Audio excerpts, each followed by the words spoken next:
and welcome to the Bob Welch Deep Dive.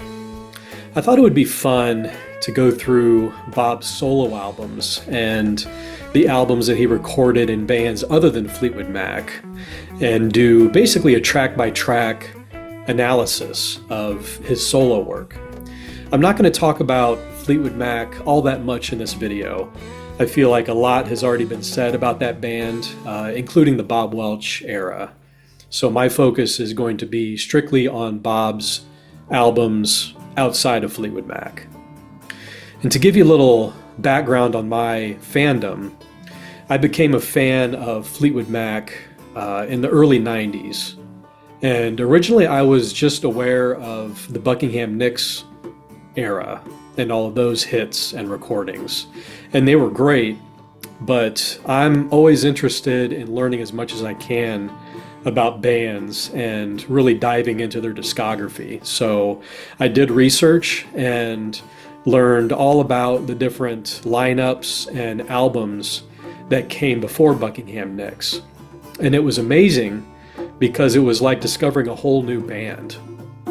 And I gravitated towards the Bob Welch albums because I liked his touch. I thought that it was different from the Buckingham Nicks stuff and even from the earlier blues recordings of Fleetwood Mac.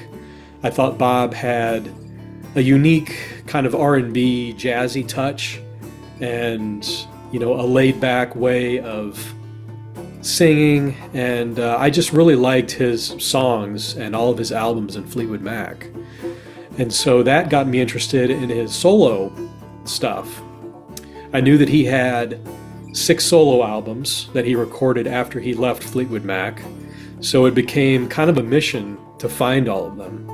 And this was back before eBay, before Discogs, before YouTube, and it was a time when if you were looking for albums, you really had to go to shops or to record shows and just hope you find what you're looking for. So at the time, French Kiss, Bob's first solo album, was pretty easy to find. So I got that, and then one by one I ended up finding the rest. I remember going into a shop and finding 3 Hearts, the other one, and Eye Contact for about $1 a piece. So that was a really good day, a really good find. And then a little bit later I went into a different shop and I found the Man Overboard album. And then a little bit later at a record show, I was flipping through records and I found the self-titled Bob Welch album from '81. So it was really rewarding. I don't think that Bob's solo albums are great musical masterworks, but when you're a young kid, really into music, really on the hunt, it was really satisfying to find all of Bob Welch's solo albums because they really weren't that easy to find back then. So I thought it'd be fun to go through his solo albums and the other albums he recorded. And so I'm going to rate them on a 5-star scale and talk about each one in depth. So let's get started.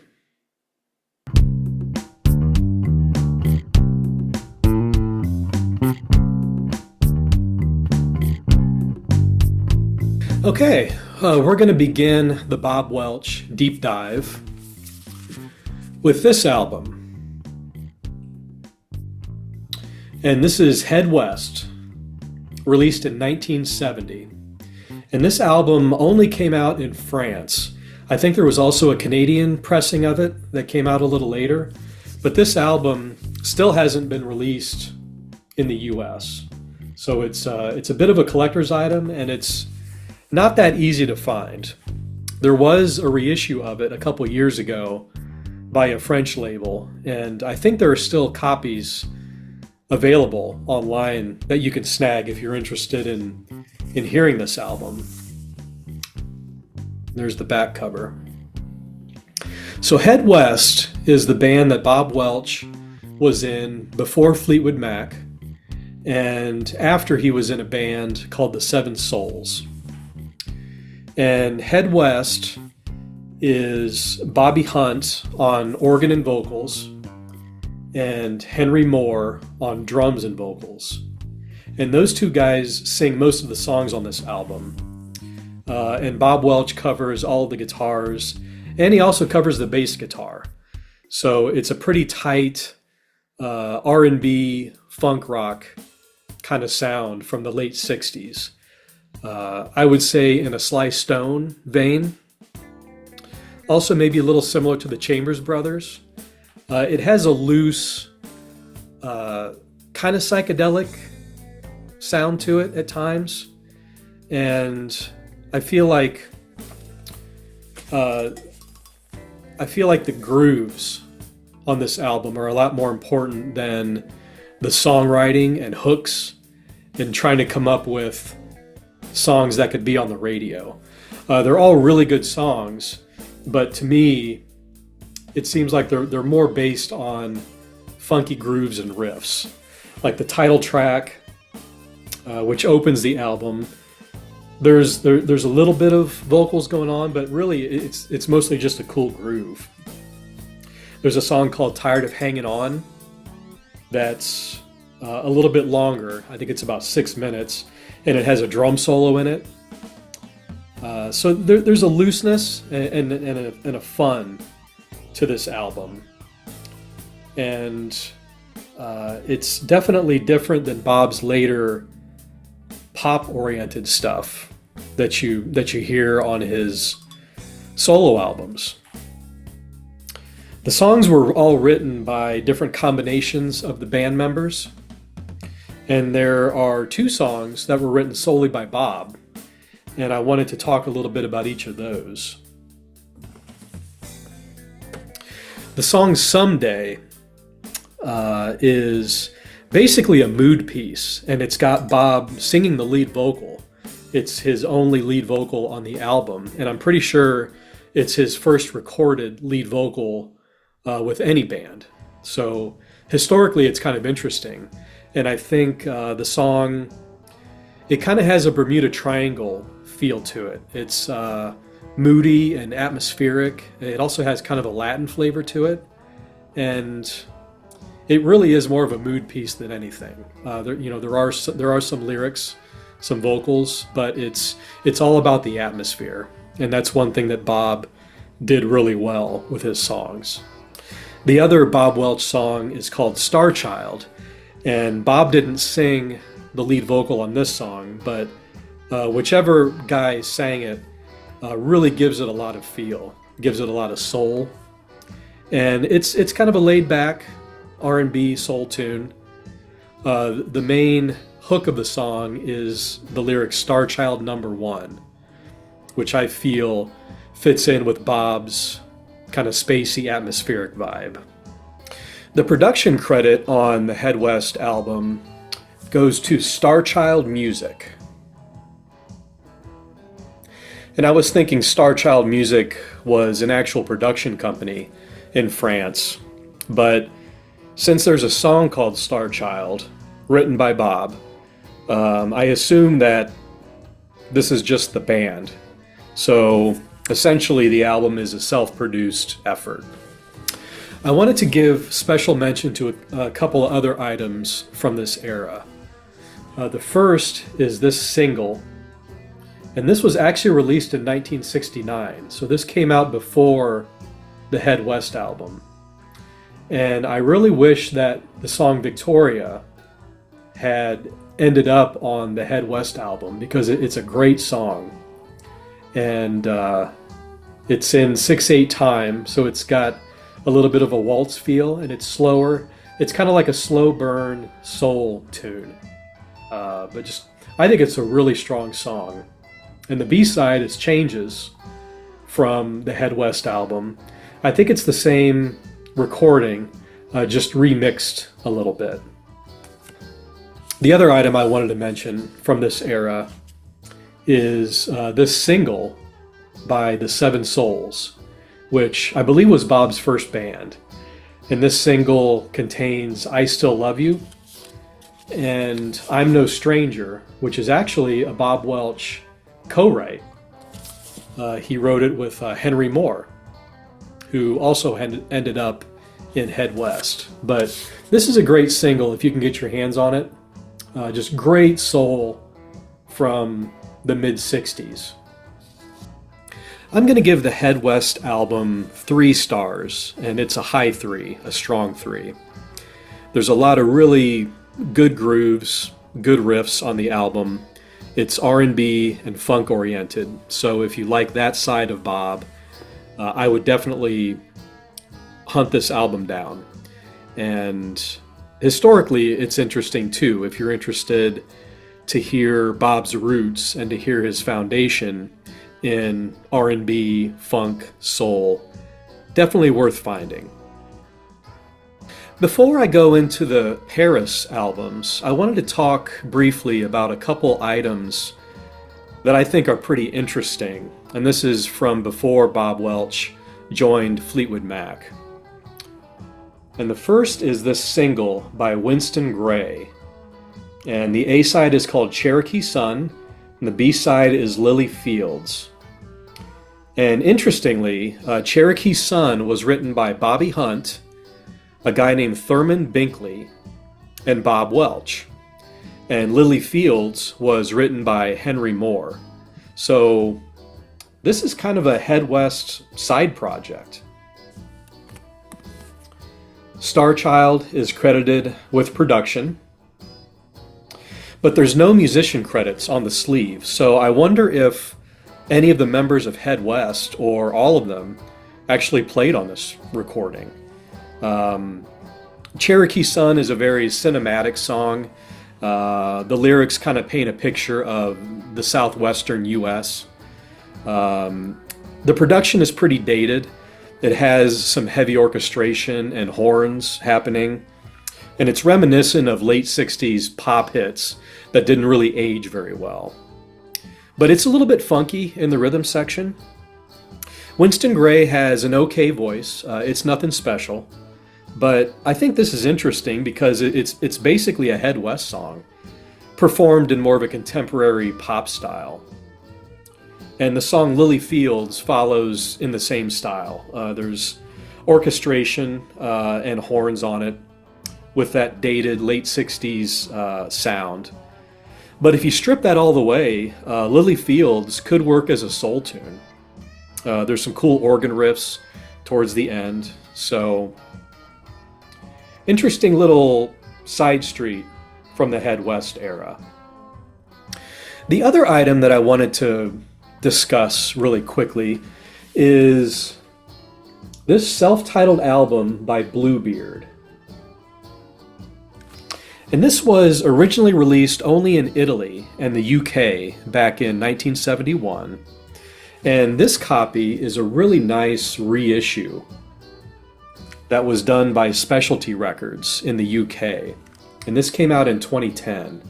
So if you're interested in hearing this album, I really recommend hunting this reissue down. It's great. There's not a lot of information out there about Bluebeard, but it seems to be more of a studio project where musicians were brought together to record. It was produced by Bob Welch and a guy named Thurman Binkley, and they co-wrote most of the material on the album. So it appears to be less a band and more of a recording project.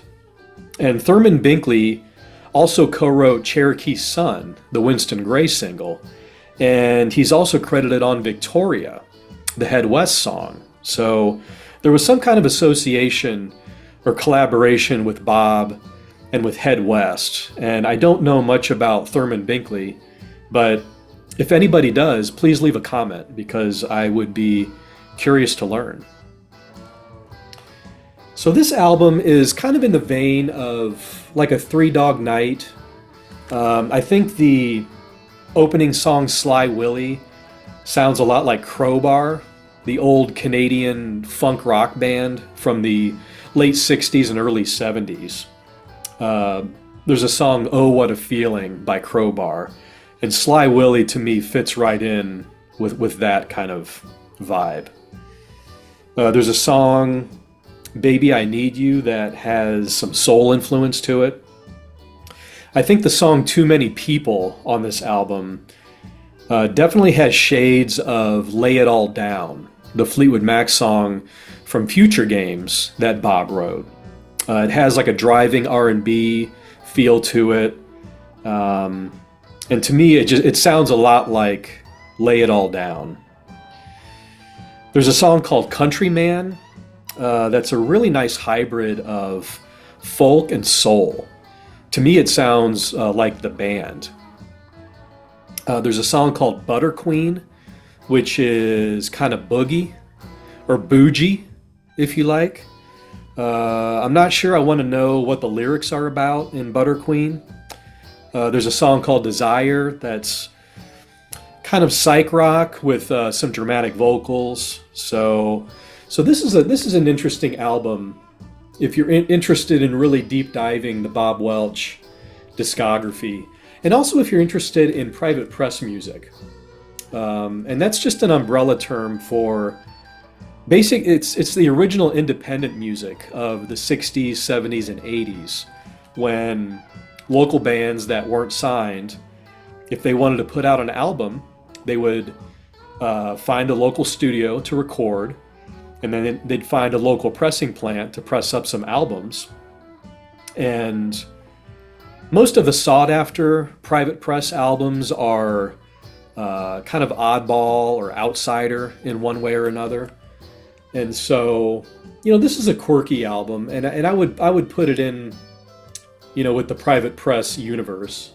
And definitely interested if you're looking to really deep dive into Bob's music.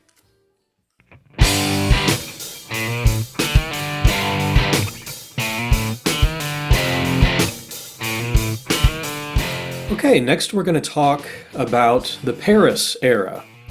And Bob left Fleetwood Mac at the end of 1974, and he got a record deal on Capitol Records and put a new band together called Paris. And this was just a three-piece, and people have labeled it as a power trio. Some people have called it heavy metal.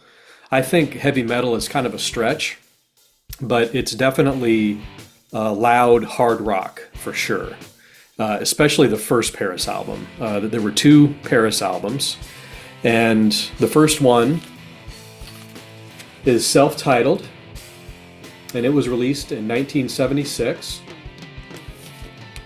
Here's the back. The album was produced by Jimmy Robinson, and it features Bob on guitar and vocals, Glenn Cornick on bass and keyboard, and Glenn was in Jethro Tull, and Tom Mooney on drums, and Tom was in the Nazz, which was a Todd Rundgren band. So Paris, definitely a departure from Fleetwood Mac. Bob, I would say, was pretty mellow for the most part in Fleetwood Mac. If you think about his songs like Sentimental Lady and Emerald Eyes, things like that, he definitely had a mellow, kind of jazzy touch. And I think that Bob just wanted to try something new. So he had the idea to put this band together and to go for a big hard rock sound. So on the first Paris album, the production is pretty minimal.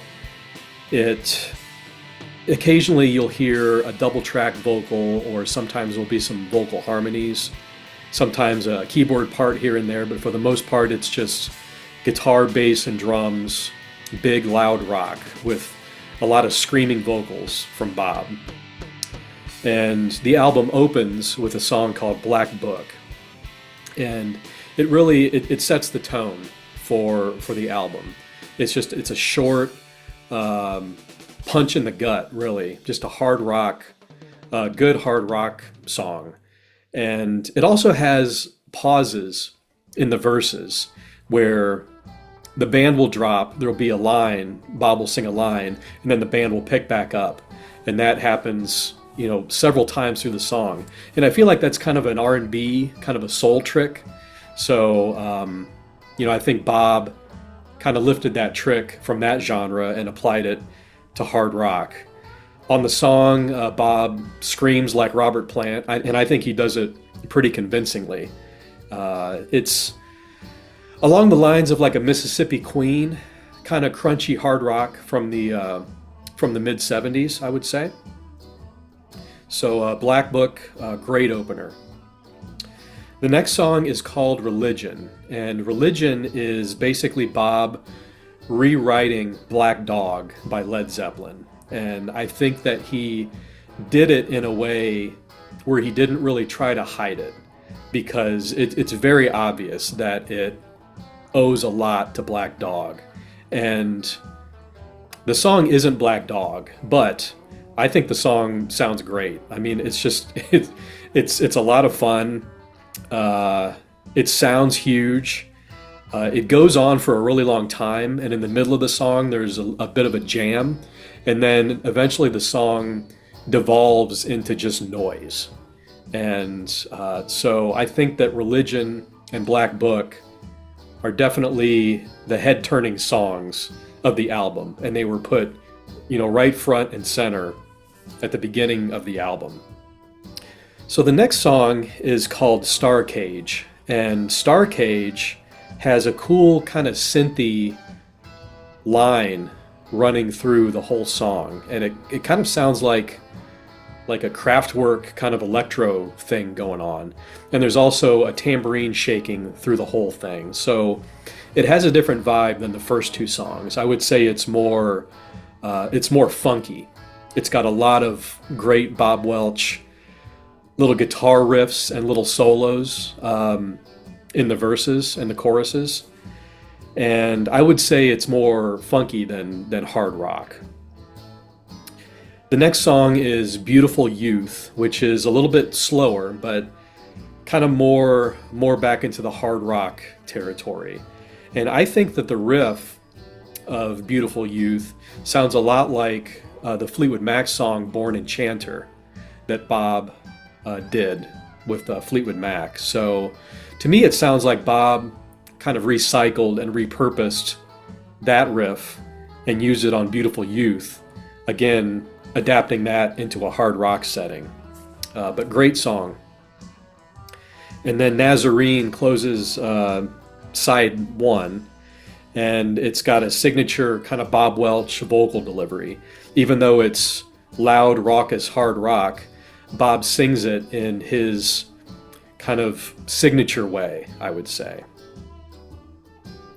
So side two opens up with a song called Narrow Gate, and this is, I would say, a prog-influenced epic. It has multiple parts and sections. It starts really dreamy and kind of flowy with a gentle guitar and a gentle vocal, and it just kind of builds. It builds through the different parts. It becomes a little more rockin', and the end of the song is very upbeat, fast, major key, and kind of happy sounding. So it ends on a high note.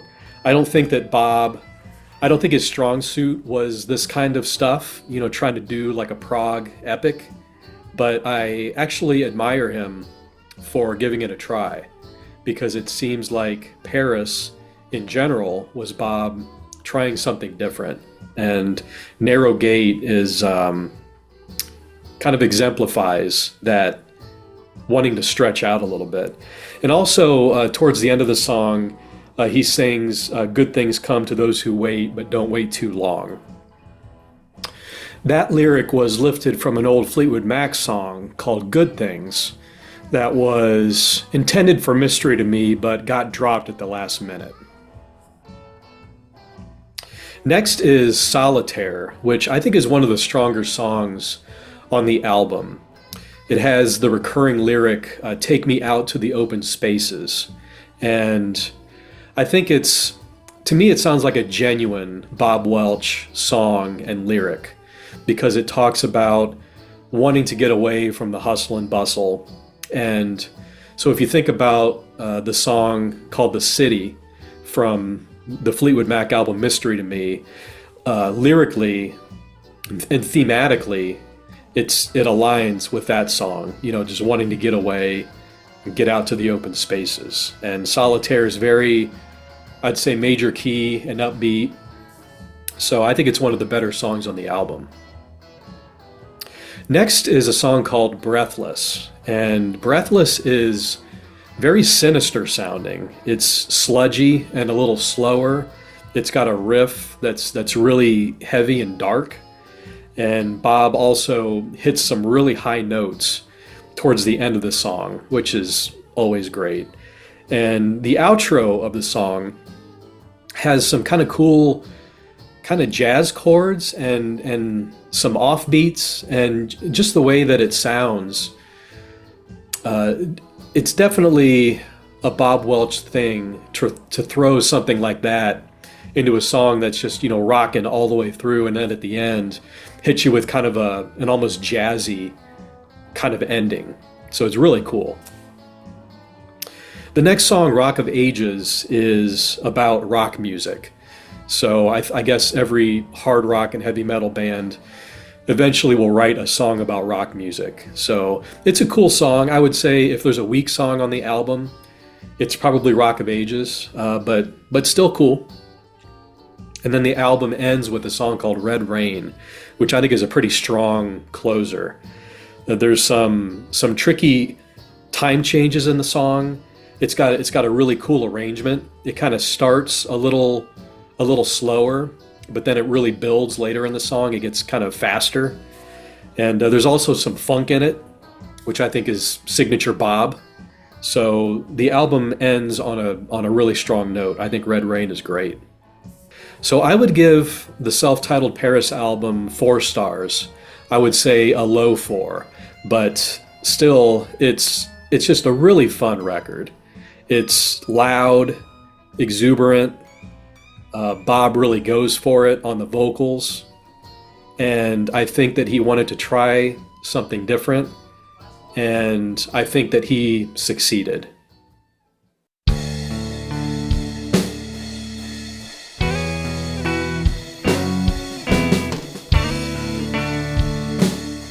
Next up, we have the second Paris album, Big Towne 2061. And this was released later in the year in 1976. Both Paris albums came out the same year.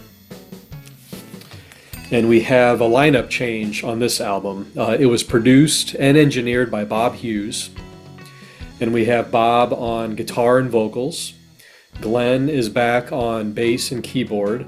And replacing Tom Mooney is Hunt Sales on drums and background vocals. On the first Paris album, Bob Welch wrote all of the songs himself. On this album, there are a few co-writes with his band members. So I think that opened up the sound a little bit on this album. Also, there seems to be a little bit of a shift in direction, where the first Paris album was just all-out, raucous, loud, hard rock. There's some more nuance, I think, on this album. The songwriting is a little sharper.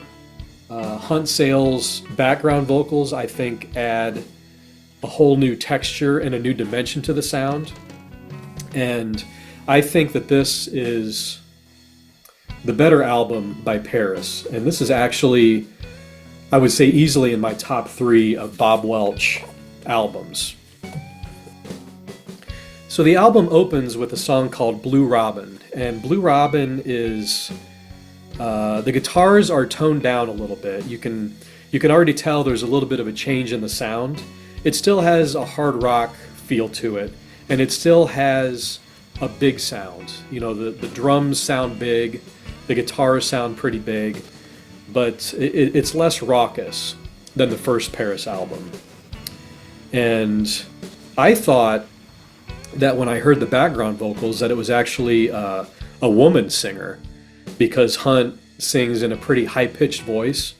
But I think his background vocals are really interesting on this album, and it does add a new texture to the sound.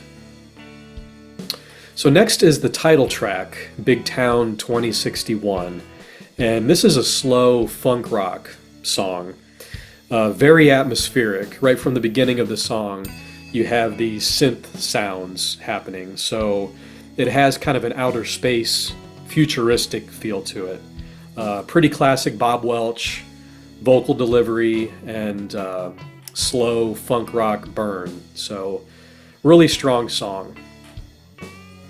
Next is Pale Horse, Pale Rider, which is almost like a mood piece. It's one of Bob's attempts at just building atmosphere through instruments and through the way the song kind of unfolds. It has mysterious lyrics going on.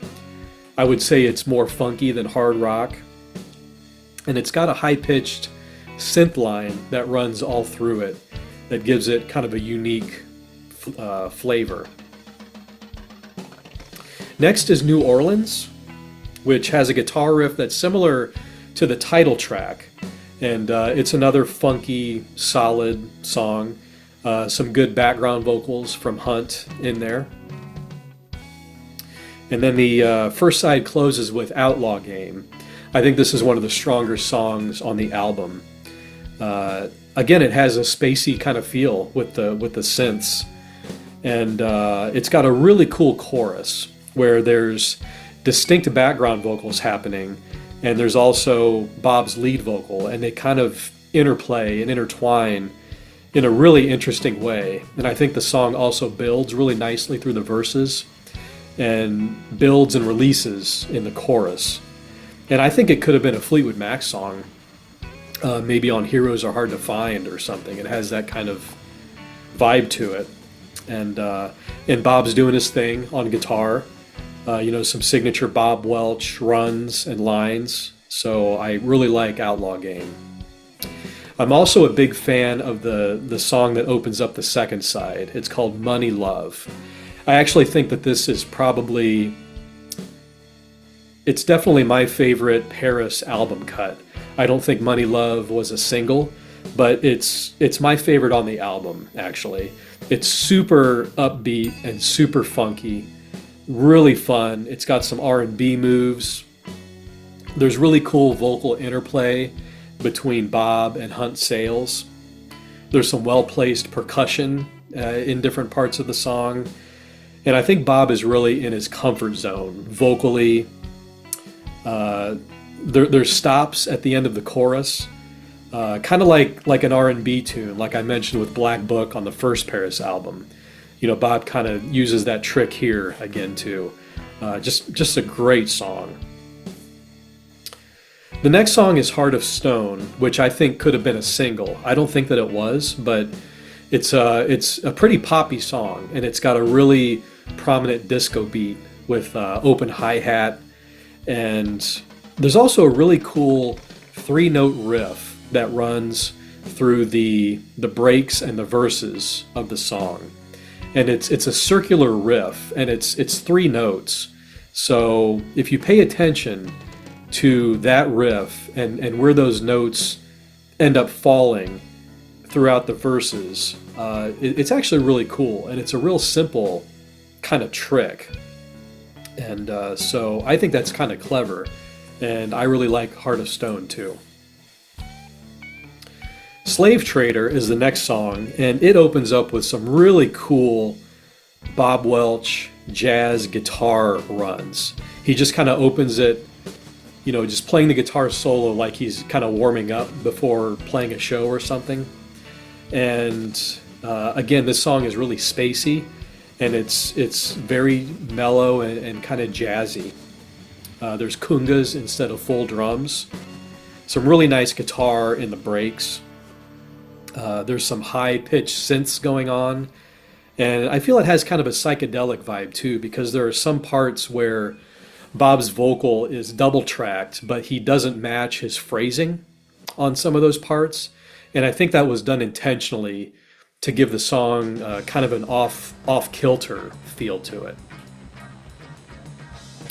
Next is 1 in 10, and this song has kind of a hard rock stomp to it that's reminiscent of the last Paris album.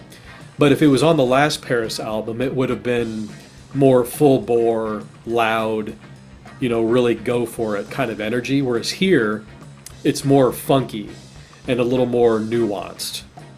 Definitely less heavy than the last Paris album. It's got a prominent synth line in the chorus. It has prominent background vocals in the chorus. And I think the theme and the lyrics are kind of a clever take on the classic boy-girl dilemma in a lot of songs.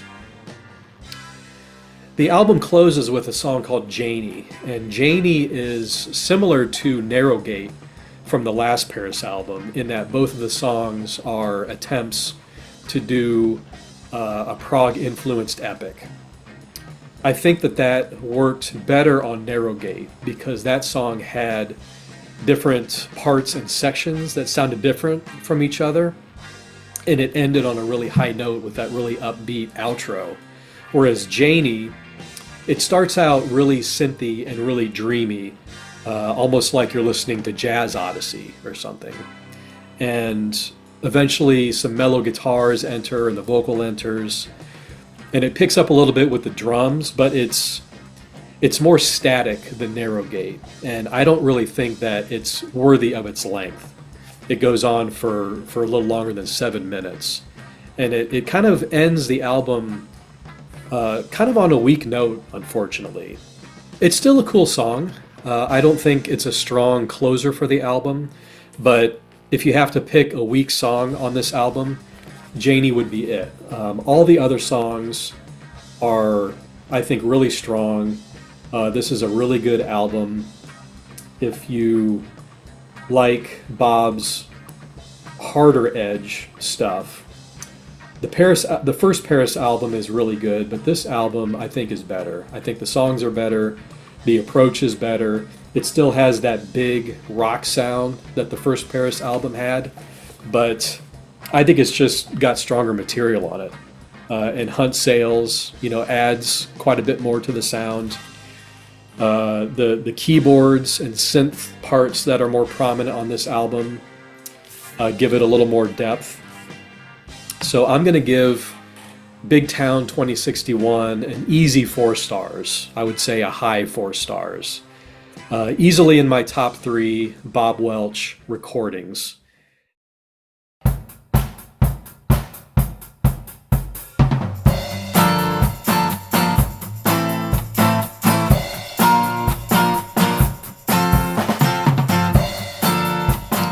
Okay, now we're going to talk about the Bob Welch solo albums. And we're going to start with French Kiss. If you're a Bob Welch fan, you may notice that this cover is a little different than the official release. So this is actually foreign pressing. I think it's from Korea, and definitely illegitimate. The back is just the lyric sheet that was on the inner sleeve of the official release. So I just love oddities like that. So on French Kiss, Bob takes a little different direction from the Paris recordings. He really went just for pop. And if he was trying to distance himself a little bit from Fleetwood Mac with the Paris stuff, on French Kiss, he really started to lean in on the Fleetwood Mac connection. And I think he did that intentionally because he knew that it would help sales and help his popularity. And it wouldn't be surprising if the label also pushed him in that direction too. He was also being managed by Mick Fleetwood around this time. So on this album, he really goes for the pop. He goes for commercial sounding music from that time. Also, it's worth mentioning that this album was released in September of '77, and Rumors by Fleetwood Mac had been released in February of '77. So this album hit in the midst of Fleetwood Mac mania. So it was definitely a strike when the iron's hot opportunity. So the sound on French Kiss is very pop, very commercial. The guitars aren't as raucous as Paris. They actually kind of sound like Boston. They have that really compressed distortion sound and kind of boxy sounding. And there's disco strings on the album, which hasn't really aged super well, but if you can put yourself in this time, you can appreciate how good the songs are, because I think Bob really brought his A game for songwriting and pop craft on this album. So the album starts with a remake of Sentimental Lady, his song from Fleetwood Mac from the Bare Trees album. And this version is quite a bit different than the original. I think the original is a little more rootsy, might be a little more soulful, and it's also longer than the remake. The remake cuts a verse, which I'm not super thrilled with, but the remake definitely just goes for wanting to have a hit with it. And it was co-produced by Lindsey Buckingham and Christine McVie from Fleetwood Mac. And it's definitely a Lindsey Buckingham production. It sounds like music from a music box, and it has really bright, chimey guitars, and brighter and more commercial. And so it's really a different beast from the original version. I prefer the original, I think, a little more, but the remake is good for its own reasons too. The next song is Easy to Fall, which I think is one of the better Bob Welch album cuts. It's a really strong song. It's not complicated, but it's just simple and effective. It's got some great hooks. It does have disco strings, and I think that the strings in this song really enhance what's going on in the song, especially in the chorus. It's just got cool interplay with what's going on with the vocals. And you can also hear Christine McVie singing a little bit, kind of a call and response with Bob on the choruses. So it's a really strong song. Next is Hot Love, Cold World. And this starts out with some cool funk guitar from Bob, definitely in his wheelhouse. And the song also has some really cool bass playing. And Bob covered not only the guitars, but all the bass guitar on the album. And Alvin Taylor is on drums. So it's really just those two guys on, most of the album. And Hot Love, Cold World also has some kind of cocky Bob Welch lyrics, which you don't really hear from Bob a lot. Like there's the line, "We both can't be wrong, I must be right." So I kind of like that attitude from Bob. It's kind of cool.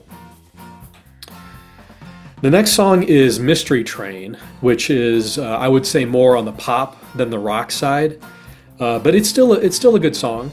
I think the strings get a little cutesy on this song. It's very upbeat and poppy, but and the guitars kind of pan from side to side, and it kind of sounds like a train. So definitely more of a pop tune, but still pretty strong. The next song is Lose My Heart, which is very short. It's actually just under 2 minutes, and it's kind of power poppy. There's harmonized guitars, it's upbeat, there's some kind of doing from Bob, some background vocals. And after the second chorus, you kind of expect to hear a bridge, and then maybe another repeat of the chorus and then a fade.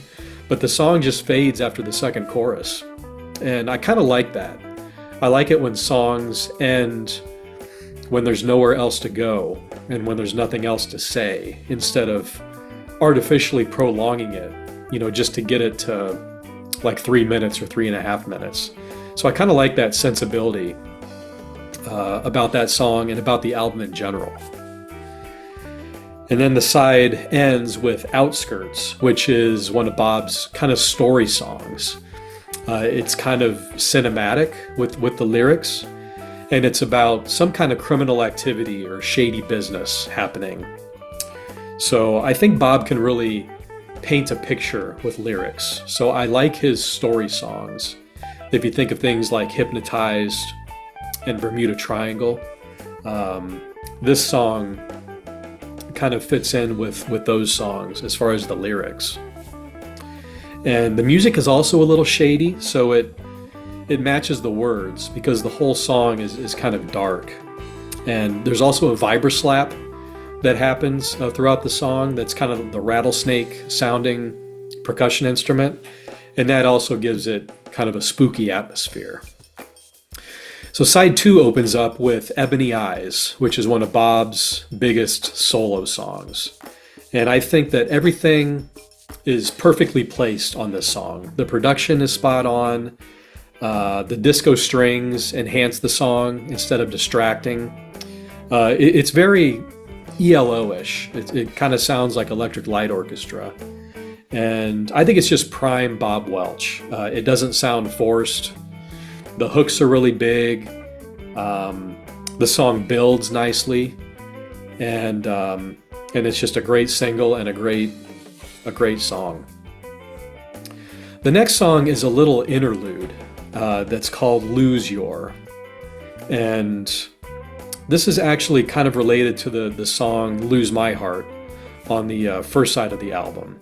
But this song is just like a little funk interlude. There's just a couple lines of lyrics, and it has some really tight, compressed guitars. Again, some really cool funk bass from Bob. I think if Bob hadn't picked up the guitar, he would have been an awesome bass player. So this song is more just an interlude, and it goes into Caroline. And this song is really solid. It's got a lot of cool things going. It's a short song, but there's a lot of different feels and different textures. But it's basically just a pop tune. It's got a major key chorus that contrasts with the verses that have a little tension happening in them. Again, it's got some really cool bass playing from Bob. Huge melodic hooks in the chorus. There's some disco drums happening in the pre-chorus. The strings play off with the vocals really nicely. And then in the outro, there's like a drone vocal from Bob happening where he just holds a note and then sings Caroline. And that's in the outro of the song. And so that's kind of another cool thing happening in it. So there's lots of cool things happening in that song. And it's just a really memorable, really strong song on the album. Next is Dancin' Eyes, which is a little slower. And Bob likes to use eyes in song titles and kind of writes songs, uses that as a lyrical theme. Because on this album, there's Ebony Eyes. From Fleetwood Mac, there's Emerald Eyes. So this is another song in Bob's Eyes series. The main guitar part of this song is actually pretty raunchy. And Bob has said that French Kiss was actually supposed to be the third Paris album. And if that's true, I think that this song definitely could have been a Paris song if it was just more rocked up. There's a huge hook in the chorus. The strings are pretty busy on this song, but it's a pretty solid tune. The next song is Dance Shiva, or Dance a Shiva, and there's a little instrumental interlude that connects Dancin' Eyes with this song, and the strings are kind of playing. It's a melody that's sounds like Lose Your Heart or Lose My Heart. And there's some really cool jazz guitar noodling from Bob in this little interlude. And I think that's really cool because it gives you a taste of that side of Bob instead of just being straight pop all the way through. So Dance Shiva starts with a guitar part that's similar to Outskirts. It's kind of moody and tense. And it's mostly a minor key song. But then the chorus hit, and it has disco drums, and the chorus kind of sounds a little bit like Southern rock, which is interesting. So there's something for everybody on this album. The last song is called Lose Your Heart. So this is the last in the series of Lose My Heart, Lose Your Heart songs. And this song is basically just a ballad version of Lose My Heart. It's taken at halftime. It opens kind of Beatles-like with some doot-doots, background vocals. And I'm not sure who sings it. I'm guessing it's Bob and maybe Christine. But the way that they're mixed, it doesn't really sound like either of them at all. So it's kind of a little mysterious sounding. It opens up with strings and playing this nice classical style melody, and then the song kicks in, and it's almost got a teeny bopper ballad feel to it. It's very, very pop. A little bit teeny bopper, and it's not meant to be a criticism. It's a strong song, but I think that's as far into the pop realm that Bob should have went, and that he knew he was gonna go. He wasn't really gonna take it farther than that. I think French Kiss is an easy 4-star album. The songs are really good. You can say that the production is a little dated with the disco strings happening, but I kind of see it as a sister album to Big Town 2061 by Paris. Bob was really at his peak with songwriting and craft, and the Paris album is more funk rock, whereas this is more pop. But both of them are really strong collections of songs.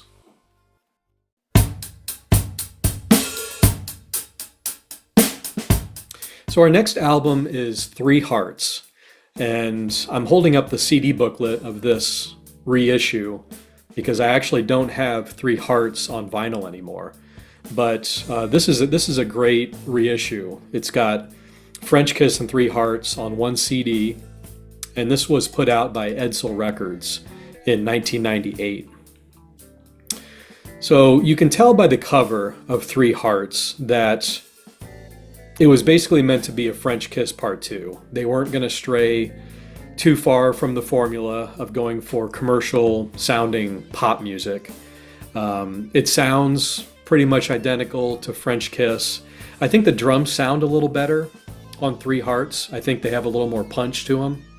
And the sound does open up a little bit on Three Hearts. It has David Adelstein on keyboards, Todd Sharp on guitar, and Bob covering a lot of those parts as well, and then Alvin Taylor on the drums. Steve Foreman is also credited on percussion. So, whereas French Kiss was basically just Alvin and Bob covering most of the instruments, there's some other musicians in the mix here. So it starts out with the title track, Three Hearts, and it's got some disco strings going, but I don't think they're overpowering. It's a good punchy opener. It's got some good hooks. There's some disco drums during the guitar solo. And this is another song where Bob's bass playing really stands out. And then we go into Oh Jenny, which is a slower tune. And the intro has some kind of percolating guitars happening. It's got strings, some really big hooks. And this song is a little teeny bopper too. This is as far pop, I think, that Bob was going to go. The guitar solo on it, I think, is one of Bob's best solos because it's simple and it really fits the song. So the two opening songs on Three Hearts, I think, are both really strong. And then I think it gets a little rough. The next song is a cover of the Beatles song, I Saw Her Standing There. And it's not really a disco makeover, but it's definitely, it's supposed to be dancey and it's supposed to be funky. It's got a pulsing kick drum, a funk arrangement. Everything sounds really close mic'd and really clean. And I actually don't think it's that good at all. I've never really liked it. I think it doesn't really have the charm or the exuberance of the original Beatles recording. Bob's vocal delivery is really monotone, and it's kind of soulless. So I'm actually not a big fan of this cover. Then we go into Here Comes the Night, which is an original, and I like this song a lot. It's a feel-good song, and I think it sounds like it could have been the theme song to a TV show back in '79. Just a good pop song, and I do like it. Next is the song China, which I think is a really strong driving rock song.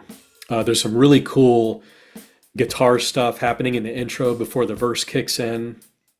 I think it builds really nicely, and there's a refrain, or you might consider it the end of the chorus, that's just really, really super concentrated and hooky. And it ends with the line, China calls again. And that part happens a few times in the song. And it's just a really cool little part. On the surface, the song is about a woman, but I think it's safe to say that the song is actually about cocaine.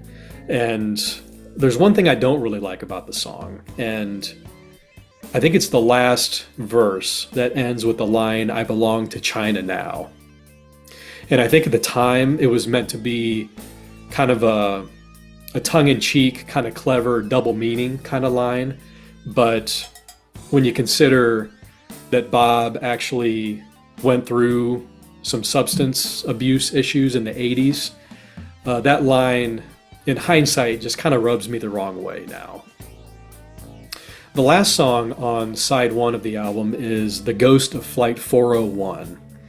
And this is kind of Bermuda Triangle-ish in spirit, because it's a story song, and it's got that spooky kind of atmosphere that Bob does really well. It's got a trademark vocal delivery from Bob, kind of more the laid-back approach.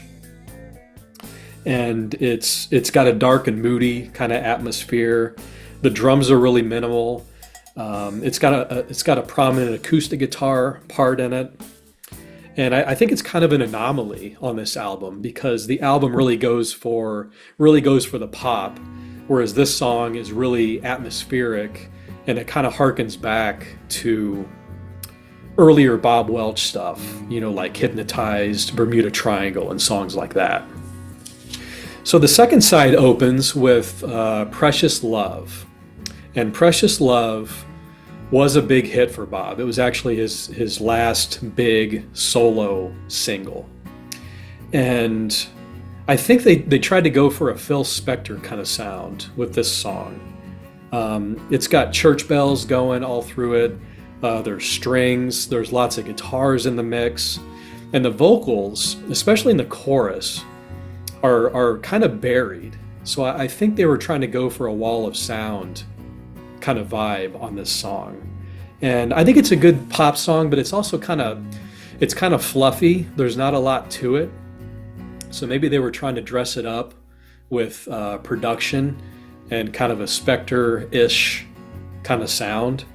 It was Bob's last hit, and so it is a decent song. The next song, I think, is a lot better. The next song is called Church. It was also a single, but it didn't really do much. But Church, I think, is a fantastic song. It's got a mellow vibe. It's got a melodic synth line that is kind of like very calming. And there's a line, welcome down from your church, that I think can be read as either come down from your church, or welcome down from your church. So that's kind of cool. It kind of has a little double meaning to it. The production isn't cluttered. I think the production is spot on the song. It's got a guitar break with some harmonized guitar parts. So I'm a big fan of Church. I really, really like that song. And after Church, the album drops off for me. Next is a cover of Come Softly to Me, which is an old song by a band called the Fleetwoods. And I don't know if Bob, was actually a big fan of the song and he wanted to cover it, or if he covered it because the name of the band was the Fleetwoods, and that was supposed to be a Fleetwood Mac tie-in. But either way, the song is so lightweight. It has some Christine McVie vocals going on, and actually her lead vocal comes before Bob's lead vocal, which I think is kind of strange too. It's so lightweight. It sounds like something from the Beach Boys album MIU from '78, which is a really mediocre album in my opinion. And the song just doesn't really seem like a good fit for Bob. I think he could have, maybe jazzed it up, or just picked a different cover that he could have, played some cool jazz guitar runs, or something that would have had a little bit more of his personality in it.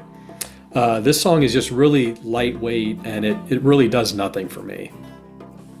The next song has some more punch. It's called Devil Wind. And it opens up with like some dueling acoustic guitars, kind of in a flamenco kind of style.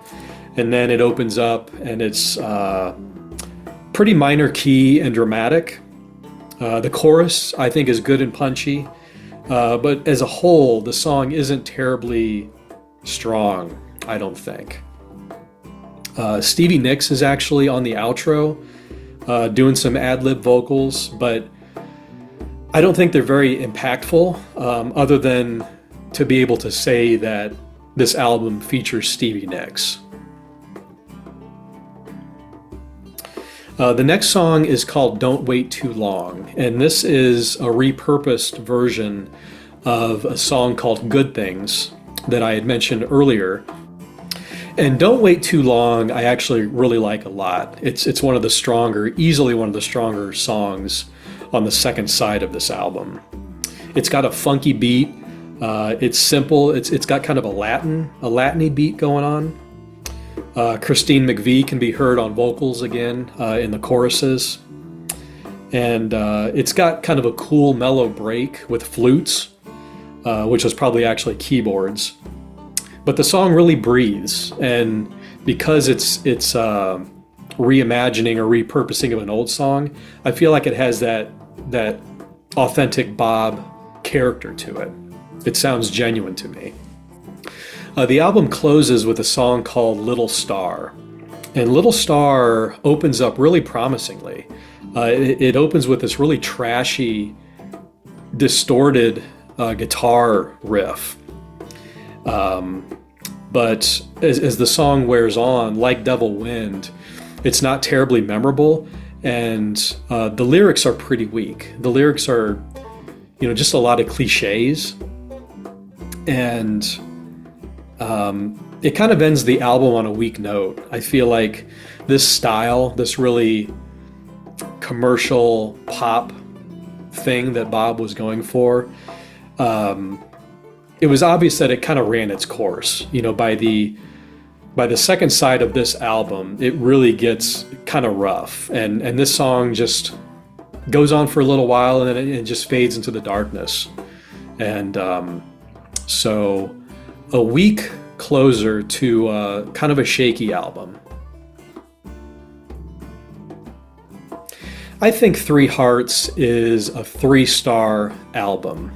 I think that the highlights are really strong, but the low points are really low, and they really drag the album down, especially on the second side. After Church, the material gets really spotty. And I think that the album, going for the really commercial, really pop sound had run its course.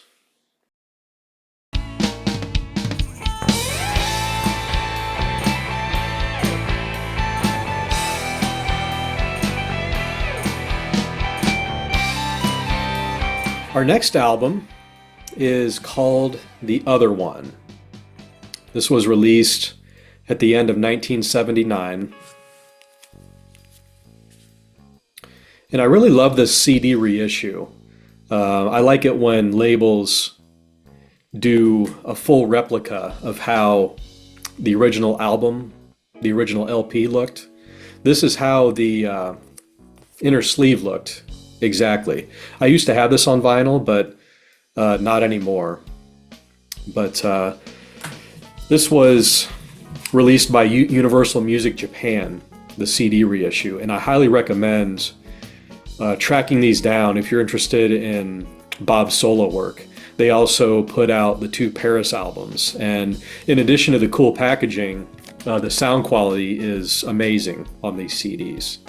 And they're not that hard to find. They're Japanese, but you can find them pretty easily on either eBay or Discogs. So as you can tell just by the packaging, this is stark. This is different from Three Hearts and French Kiss. It's all black and white, very stark. So there's a change in direction here, and they definitely tried to go for more of a stripped down, a leaner rock, kind of new wave. There's some new wave kind of ideas musically, but I think it's more in spirit, just the spirit of maybe punk, new wave. You can definitely see on this album. The album opens up with a song called Rebel Rouser, and it's just a meat and potatoes rock song. It's really guitar, bass, and drums. There's a little keyboard, I think, in the verses, and there's still some jazzy stuff, around the edges of the song. There might be just a moment where you hear a jazz chord. Bob's vocal delivery is kind of naturally kind of jazzy. So, but the lyrics are about James Dean, so the lyrics deal with rebellion and youth. So there's definitely a youthful new wave influence going on here. Next is a song called Love Came Twice. And I always felt like this song, the band was really trying to sound like Talking Heads or go for that kind of a vibe. It's got a light reggae feel to it. It's kind of herky-jerky. And when Bob's vocal kicks in, it goes immediately into an upper register. And I feel like that's something that David Byrne would have done. It's still in a Bob Welch style, though. And it's interesting that the writing credit on this song goes to everybody in the band except for Bob. So I think that's a little interesting tidbit. Also on this album, it's much more of a band effort. The band is shown on the inner sleeve, and a couple members of the band get songwriting credit. So this is definitely more of a band effort than Bob's 2 previous albums. Next is Watch the Animals, and this is a new wave influenced tune. It's moody. It's got some jazz in it. It's nuanced. It's got some cool keyboards running through it. And singing about watching animals, it just seems like a new wave thing to do. Even though this song, I think, is more actually about humans and some kind of apocalypse coming.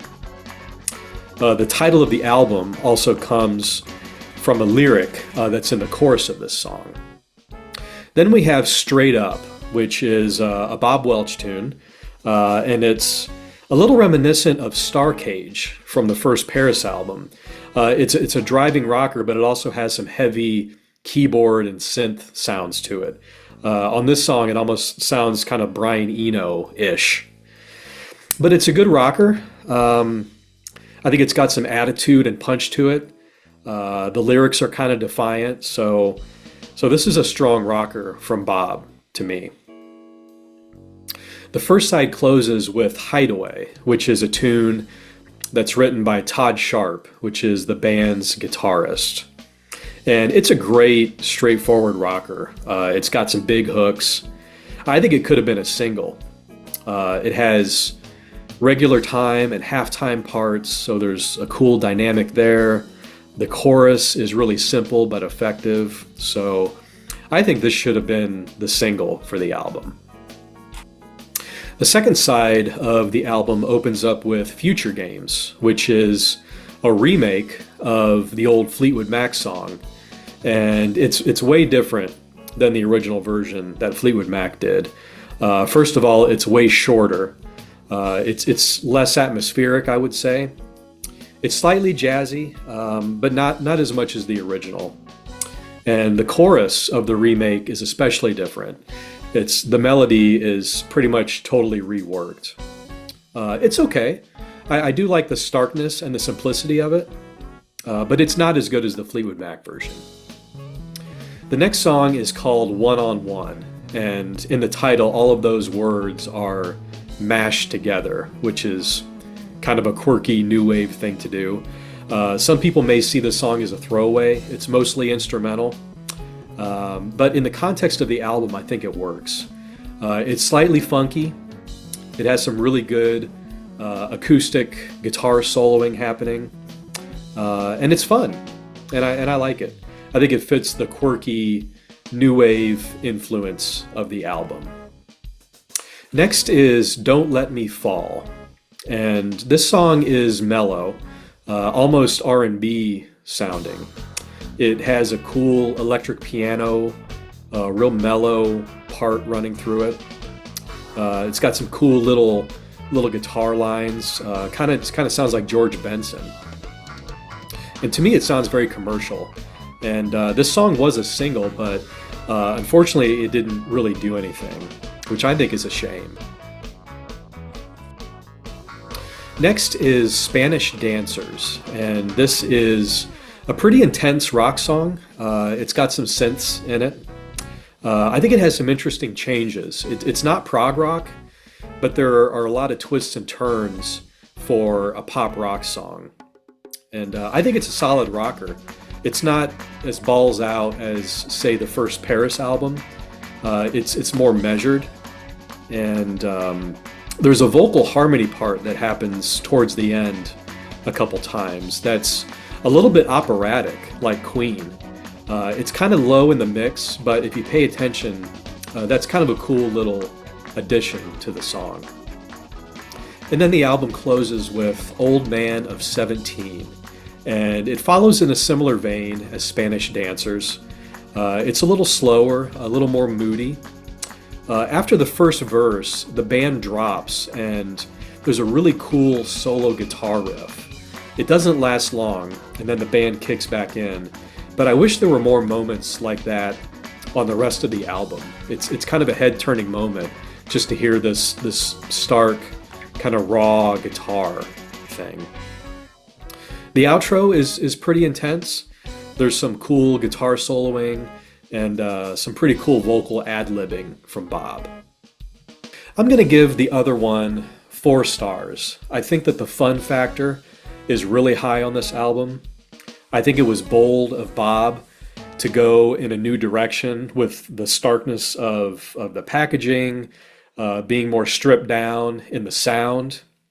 I like that it's more of a band effort, so this is one of my favorites from Bob's catalog.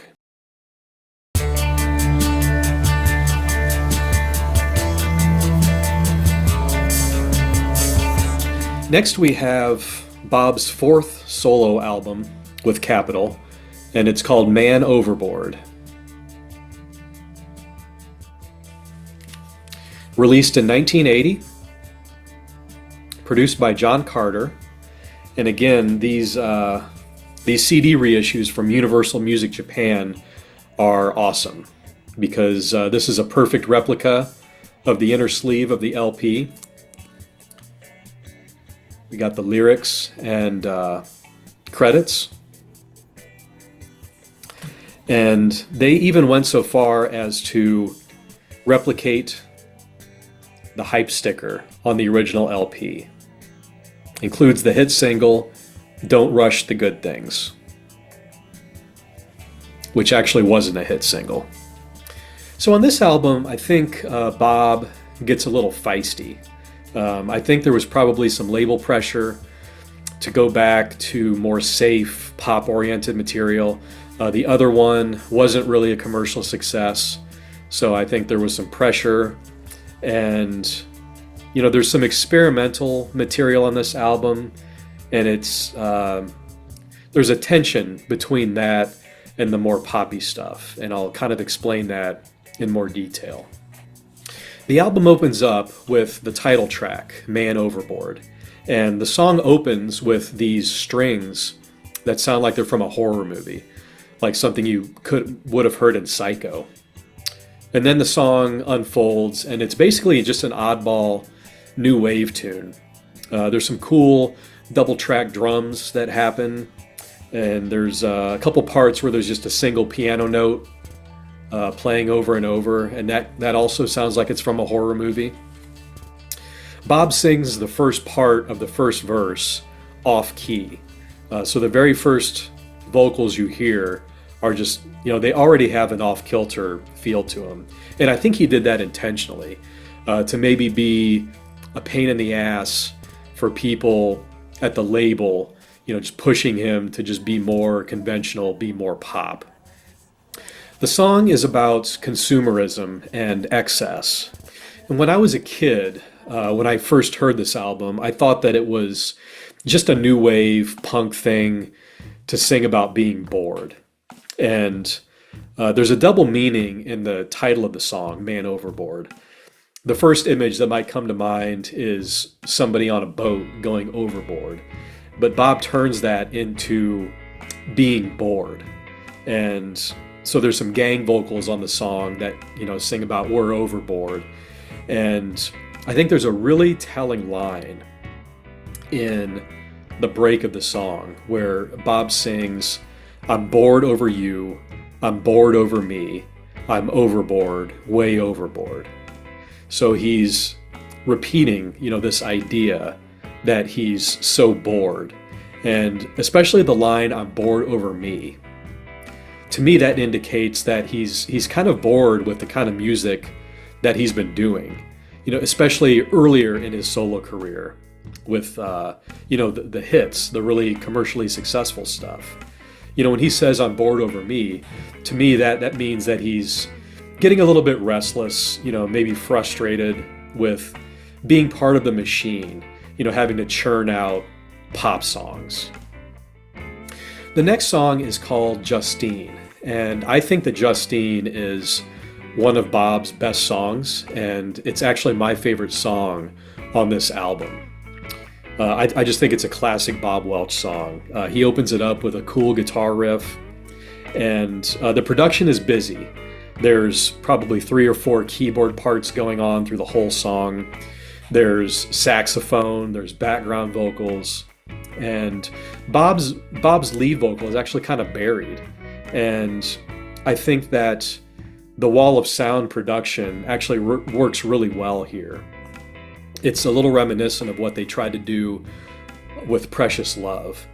But there's a really, really cool refrain where there's a chromatic walk-up, and the words are, please don't say that name. And that happens a handful of times through the song. And it's just a really, really catchy little bit. And to me, it's classic Bob. The song Nightmare is next, and it's more scaled back. It's still pretty heavy on the synthesizer and keyboard parts, but I think it's just a good Bob Welch rocker. The old boxy guitar tone from French Kiss returns on this song, and I think that the lyrics in the chorus are really evocative. And he does a clever thing in the outro of the song where the chorus repeats, and in the chorus begins with, it's 4 a.m, I can't get to sleep. So in the outro of the song, on the later choruses, he sings, it's 5 a.m. And then on the next chorus, he sings, it's 6 a.m. And then the song fades. So I think that's a cool little trick. The last song on the first side is B666. And the horror strings from the title track return on this song. And this song seems to be a big middle finger to the establishment, whether it's the entertainment industry or elsewhere. Bob sings about digital religions which I think is pretty amazing because that's so prophetic. And he sang it 45 years ago, but it's so relevant to our society today. And in the song, he suggests that the true evil is in these huge structures of power. The strings are really heavy throughout the song, and they were orchestrated by Jack Nietzsche, which is a well-known name. And if you pay attention to the words, I think this is a really, really powerful song. And from a songwriting angle, I think Bob was really ambitious on this song, and I think he really succeeded because it isn't pleasant to listen to. It isn't light pop, but if you pay attention to it, I just think it's really powerful. So on side one of the album, we have these two experimental tracks, the title track and B666. So on side two, I think that the focus is much more on straight pop rock. And it opens up with Don't Rush the Good Things. And this song was written by Neil Gaiman. And I think it has a little southern rock flair to it. It's got some harmonica, and it has like a slow rockabilly guitar running through the whole thing. Lyrically, there's not a ton going on. And this was pushed as the first single for the album.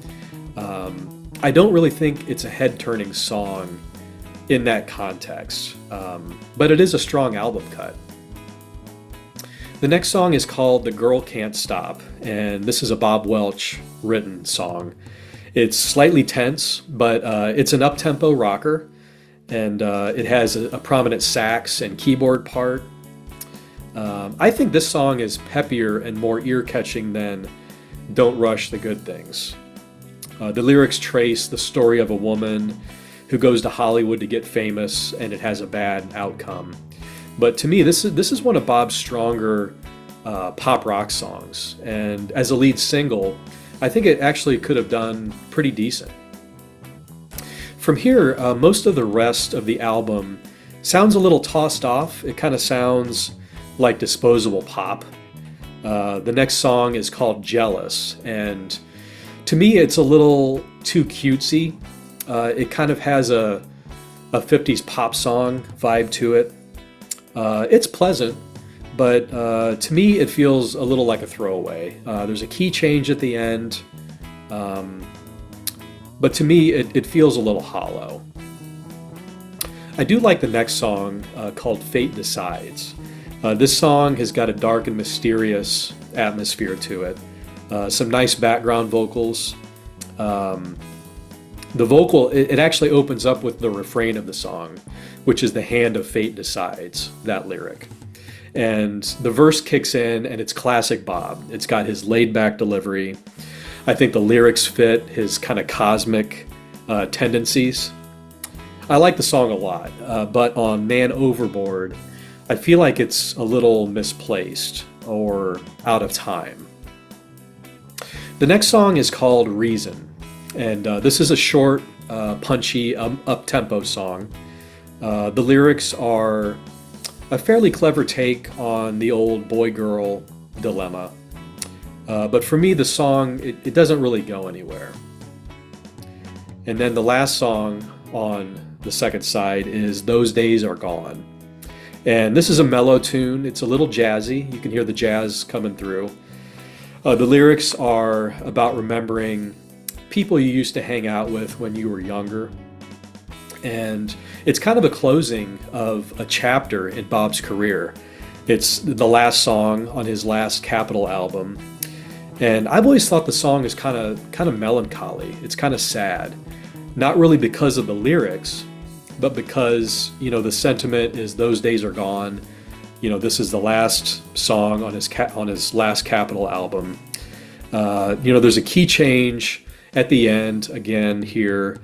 And, it seems like they're trying to pull out some pop tricks, but it falls a little flat. So between that and the melancholy feel of the song, it ends the album on kind of a bummer note. I'll give Man Overboard 3 stars, and it's a solid 3. It's a high 3. I do like Bob's more experimental tracks, B666 and the title track. I love Justine, and I think there's a couple other good pop rock moments on the album, but the other pop material to me sounds a little disposable. So it's not surprising to me that this was Bob's last album with Capitol.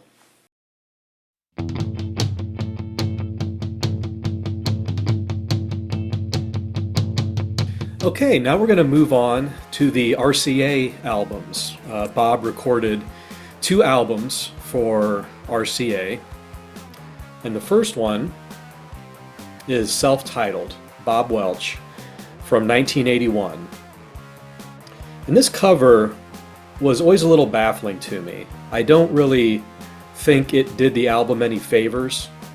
It's kind of funny. If you look at Bob's fingers, they look all rubbery, and the cigar he has in the other hand is bent in a funny shape.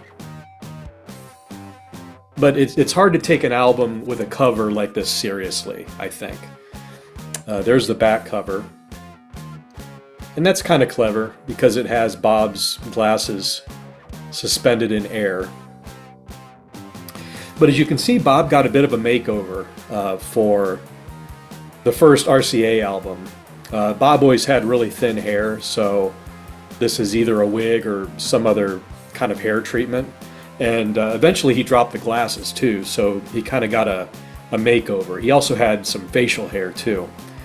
So I feel like Bob didn't have a whole lot of leverage in his career by the time he got to RCA Records, because he'd really worked the Fleetwood Mac connection hard for French Kiss and Three Hearts, which was successful because Fleetwood Mac was huge at that time. So he worked that connection smartly. But he also went for really commercial pop on those first 2 albums. And I think by the time we get to this album, that he was kind of running out of material. He also might have been bored, just doing the pop stuff.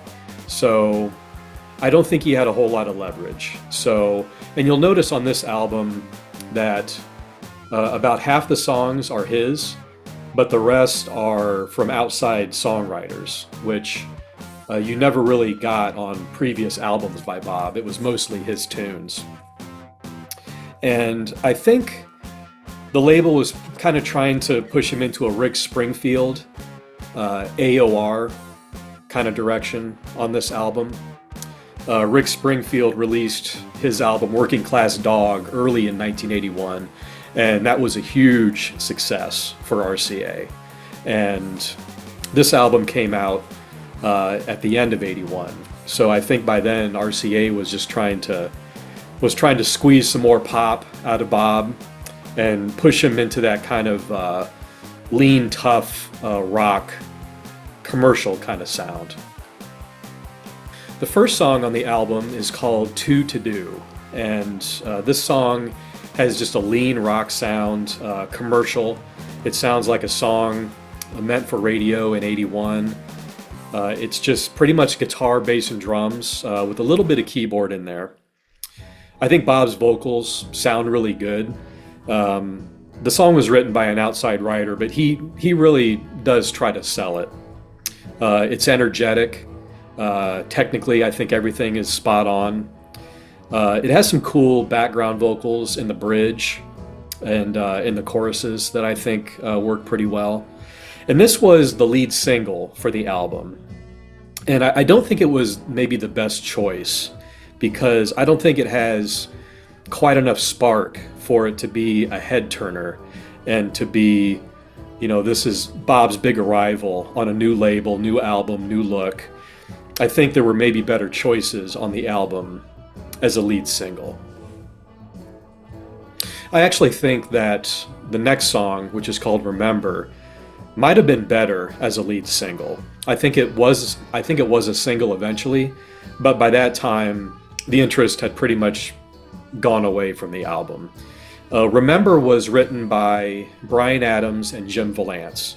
They were a very up-and-coming songwriting team in the early 80s, and Bryan Adams, of course, went on to a hugely successful solo career. So it's interesting for Bob to basically be covering a Bryan Adams song. But he sells this one too, and I think this is just a little better than Two to Do. And the chorus is really strong, and it's still in an AOR kind of vein, but I just think it's better than the first track. The next song is a cover of an old song by American Breed called Bend Me, Shape Me. And this was a hit for that band in the late 60s, I believe. And so Bob chose to cover it on this album. I don't know if it was his choice. This could have been a label decision. It's hard to tell because it's an odd choice. I don't know if it really fits Bob, especially the arrangement, which is just a really straight, kind of bland pop rock rendition of the tune. It's okay, but for me, I don't think it really pops. It's really minimal. It's pretty much just guitar, bass, and drums and vocals. And to me, it just sounds a little empty, almost like it's a demo. The next song is called That's What We Said, and this is a catchy pop tune, and I actually think it's probably the best by Bob on the album of the songs that he wrote. It's not groundbreaking. The chorus is kind of silly. It's got a recurring line of Bebop-A-Lula and all these silly rhyming lines, but I think it's great. It's just one of those pop tunes that Bob did that really hits the mark, even though it's got a little silliness to it. And it's short. It doesn't overstay its welcome. So I think it's a strong song. The first side of the album closes with If You Think You Know How to Love Me, which I think wins the prize for the longest title for a Bob Welch song. And this song has a really dramatic opening with like keys and synths going on. And it's really, to me, it kind of sounds like a brother to the song Two to Do. For me, it's kind of by the numbers, AOR, and there's not a whole lot to grab onto on this song. Side 2 opens with a song called It's What You Don't Say. And I think this made a little dent, maybe like in the rock charts on Billboard. It's more AOR, and this is from an outside songwriter. Again, it's okay. It doesn't really pop though. I think on the album it kind of lumbers along. It's a little slow. It doesn't have a lot of character, but I will say that Bob injects as much personality as he can into the lead vocal. Then we have You Can't Do That. This is a Bob Welch written song, and it opens up with almost a power pop kind of guitar line. It's a little not jangly, but just really melodic in a power pop way. And on this song, the lyrics are pretty silly, and it has an irreverent melody. I kind of like it. I think that it's a hard song to dislike. The next song up is called Secrets, another Bob written song. And this song is up-tempo. It's fast, so there's a nice change of feel. It's a pleasant tune, but not really all that substantial. And it seems like Bob was kind of struggling with material at this point in the game. So just an average song. Next is Imaginary Fool, which I think is a little stronger. It's another song written by Bob, and it's more mid-tempo, and it has a minor key kind of tense feel to it. There's an instrumental hook that is doubled by a keyboard. It almost sounds like a tack piano, and I think that kind of enhances the hook and enhances the song.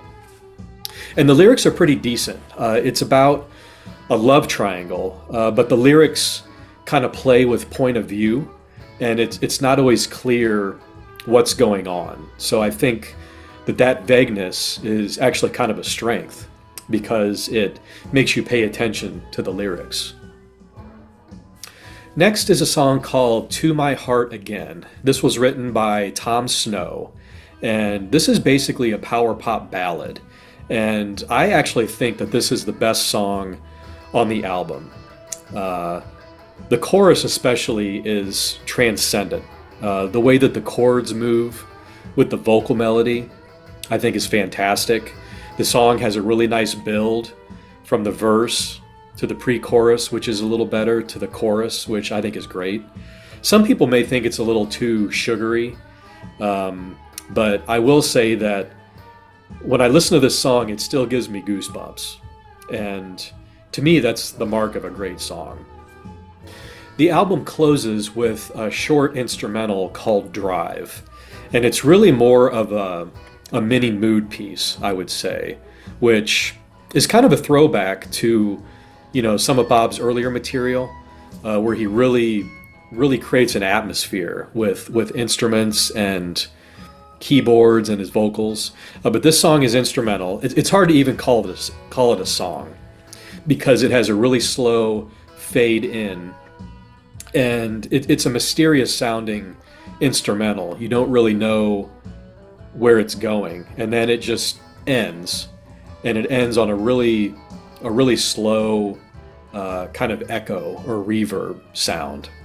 So the placement on the album is kind of odd, because it's kind of, I guess it's a mini come down from the previous song. I would have preferred that it be a full length instrumental. Just make it a little longer. I think it would have given the album some more character and a little more interest. I'm going to give the self-titled Bob Welch album 2 stars. I think overall it's kind of a mediocre effort. I think that some of the songs are just too sparse. Some of the songs from outside writers don't really work. Bob comes up with a few decent tunes, but there are others that leave a little to be desired. To My Heart Again is great. Remember is great. And there's one or two other decent songs, but I think this is Bob's weakest solo album.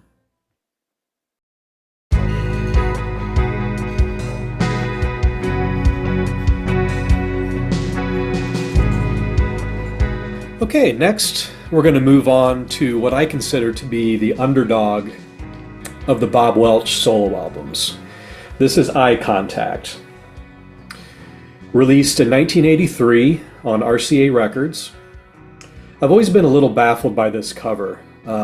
It doesn't seem to have anything to do with anything. It's kind of random. It's got the Bob Welch caricature on that TV. The way that Eye Contact appears is kind of bizarre. On the back cover is a nice picture of Bob. Looks to be a little more mature, so you may expect this album to be a little less poppy, maybe a little more mature. I would like to point out that this copy of Eye Contact is actually the original copy that I bought way back in the early 90s. And I found this at a store along with 3 Hearts and the other one. And I think that each of them were just $1 or $2. So I've managed to hold on to this for over 30 years. And I do treasure this. But this album was produced by Skunk Baxter. And Skunk was in Steely Dan and in the Doobie Brothers. Really well-known, great guitarist. And a good album producer too. He produced another album in 1983 by Carl Wilson of the Beach Boys. That album was called Youngblood. And I feel like Skunk pushed Carl and Bob into more of a pop and actually a synth pop kind of direction, which is a little bizarre on paper. But I think it really works on this album. I think the material is pretty strong. I think there seems to be a little more chemistry between Bob and Skunk Baxter versus the guy that produced Bob's previous album. And this album just has kind of a bizarreness factor. that I've always found kind of endearing. The album opens up with a song called American Girls. It was co-written by Bob, and right away, when the song kicks in, you can tell that there's a big change in direction. It's all synthetic sounding instruments. The drums sound really like they're programmed. There's no guitar that hits you right away. And then when the vocal kicks in, it has kind of an odd melody to it. Bob sings it in kind of a lower register, which is a little strange. It just has an off-kilter sensibility to it. The chorus is a little more conventional. And after the second chorus, Bob does some kind of, it sounds like off-the-cuff scat vocals. And so there's kind of a looseness and just a different sensibility to the music. It's got a sax solo instead of a guitar solo in the break. So I think this could have been a Bruce Springsteen song with Clarence Clemens playing the sax, and if the song had a more organic rock arrangement to it. But I find it endearing. I like it.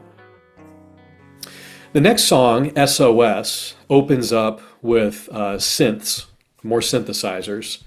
And when the vocal kicks in, it feels a little more soulful.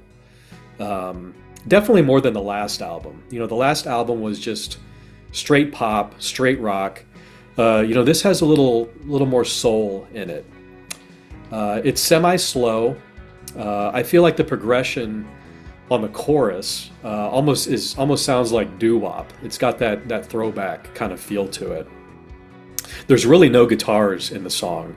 There's a solo section, and there's just a few seconds of kind of a dreamy, floaty guitar that you can hear, but it's really quick. I mean, all the rest is just electronic drums and synth tones. Next is Bernadette. It's a Bob Welch song, and it has a guitar intro, so we've got some guitars in the mix. And it's basically just a love song written by Bob. The solo break is synthesizer, not guitar. And I think it's good. It's peppy, upbeat. It has a good melody. If there were any demos from this era, I would really love to hear them and to hear how a song like this evolved from, maybe an idea that Bob had on guitar and how it evolved into a synth pop arrangement. Next is a song called He's Really Got a Hold on Her. This song is kind of power poppy. It's I would say a Rick Springfield type, modern rocker. I learned that a band called the Piggies from Nashville also recorded it. I'm not sure if they did it before or after. I assume before, but I'm not sure. And I'm not sure if it was their song necessarily. It's co-written by a few different people, including someone named Gary Harrison. And I actually have a record that I found in a dollar bin by Gary Harrison. So I assume it's the same guy, but I'm not sure. Bob's version has some jangle guitar in it. I think the electronic drums sound a little clumsy, a little clunky on this track. In most of the other songs, they work decently well, but here it would have been nice to hear some more organic, real sounding drums. But I think it's a strong song. The first side of the album closes with Don't Let Me Touch You. This song is a little more dark and moody compared to the rest of the songs so far. In the verse, there's a cool vocal thing going where Bob double tracks his vocal and he sings one in a low register and one in a high register. So that sounds pretty cool. I think the song works really well for Bob. It just feels like it's comfortable for him. He sings it kind of in his natural style. So I think it's a good song.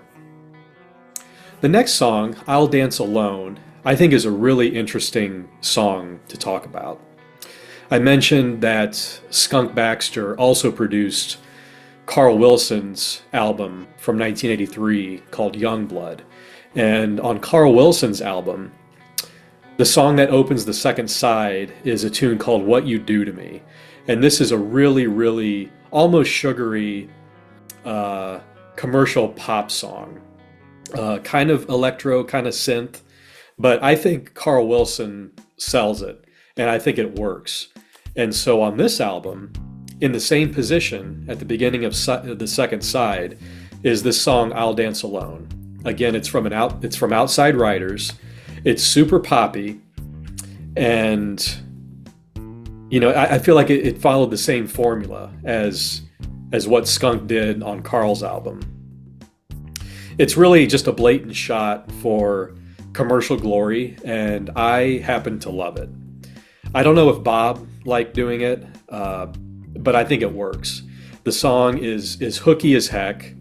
It's fun, and that's what music's supposed to be. There's a sax solo in the break. For me, this is a really hard song to dislike. The next song, called Fever, is maybe the best song on the album, in my opinion. It's a bit of an anomaly on the album because most of the rest is this kind of synth pop, very commercial sounding stuff from the time. This song has kind of an R&B flavor to it, and it's a little bit of a throwback to Bob's earlier material. There's a little bit of slap bass. It's got a really, really tasty chorus, and I think Bob gives a classic vocal. It's a little jazzy. The whole thing's a little mysterious sounding, a little smoky, and I think it's a great tune. It's probably my favorite song on the album. The next song is called Stay. Stay is a pretty power poppy song. It opens up with kind of fast, palm muted guitars, and then it goes into a really breezy verse that sounds upbeat and bright. I think the arrangement's cool. Every time, all the breaks in the song go back to that palm muted guitar part, and it's a Bob Welch, Skunk Baxter collaboration. They're both credited as songwriters, and I would really like to know what each one brought to that particular song. I love it. The next song is called Love on the Line, and like the last album, the last Bob Welch album, the second to last song on the album is a ballad. So Love on the Line, I think, is the only song on this album that has real drums, or at least they sound real. It's a slow ballad, and it's driven by piano. It's surprisingly strong. It's a Bob Welch written song, and the chorus has Al Jardine and Carl Wilson from the Beach Boys on background vocals. Actually, the chorus is almost like a gang vocal situation where it's just, you hear a chorus of voices, and you can definitely pick out Al and Carl in the mix if you're familiar with the Beach Boys and familiar with their music. And I have to think that Bob got a kick out of having those two sing on the song, because I'm pretty sure that he was a Beach Boys fan. So Love on the Line is a fantastic song written by Bob. The last song on the album is called Can't Hold Your Love Back, and I would say it's a Rick Springfield-esque type rocker. The chorus has some high-pitched keys happening. They're kind of creepy sounding, and it adds to the tension of the song. It's got a good vocal from Bob. He goes for some really high notes. And I think the song almost acts as a come down from Love on the Line. The song isn't terribly distinctive, but I think as a come down, it really works. I'm going to give Eye Contact 4 stars. I think that Bob Welch and Skunk Baxter worked well together. There seemed to be good chemistry there. I think most of the material on the album is strong. especially on side 2. I think the first 4 songs on side 2 are very strong. I think the album has a bizarre factor that makes it fun with the synth pop sound. And I also have to give Bob credit for stretching his solo career as long as he did. To consider that this album was released 6 years after French Kiss, and that this was Bob's 6th solo album, I just have to give him credit for that.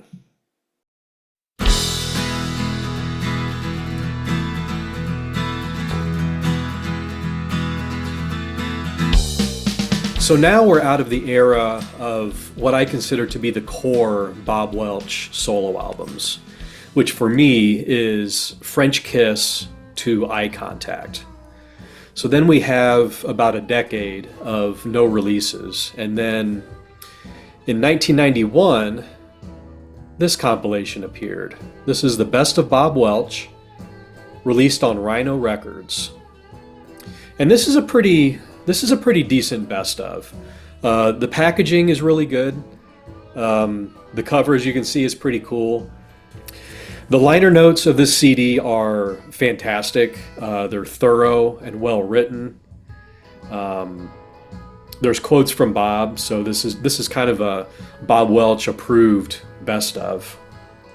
The liner notes were written by Barry Alfonso.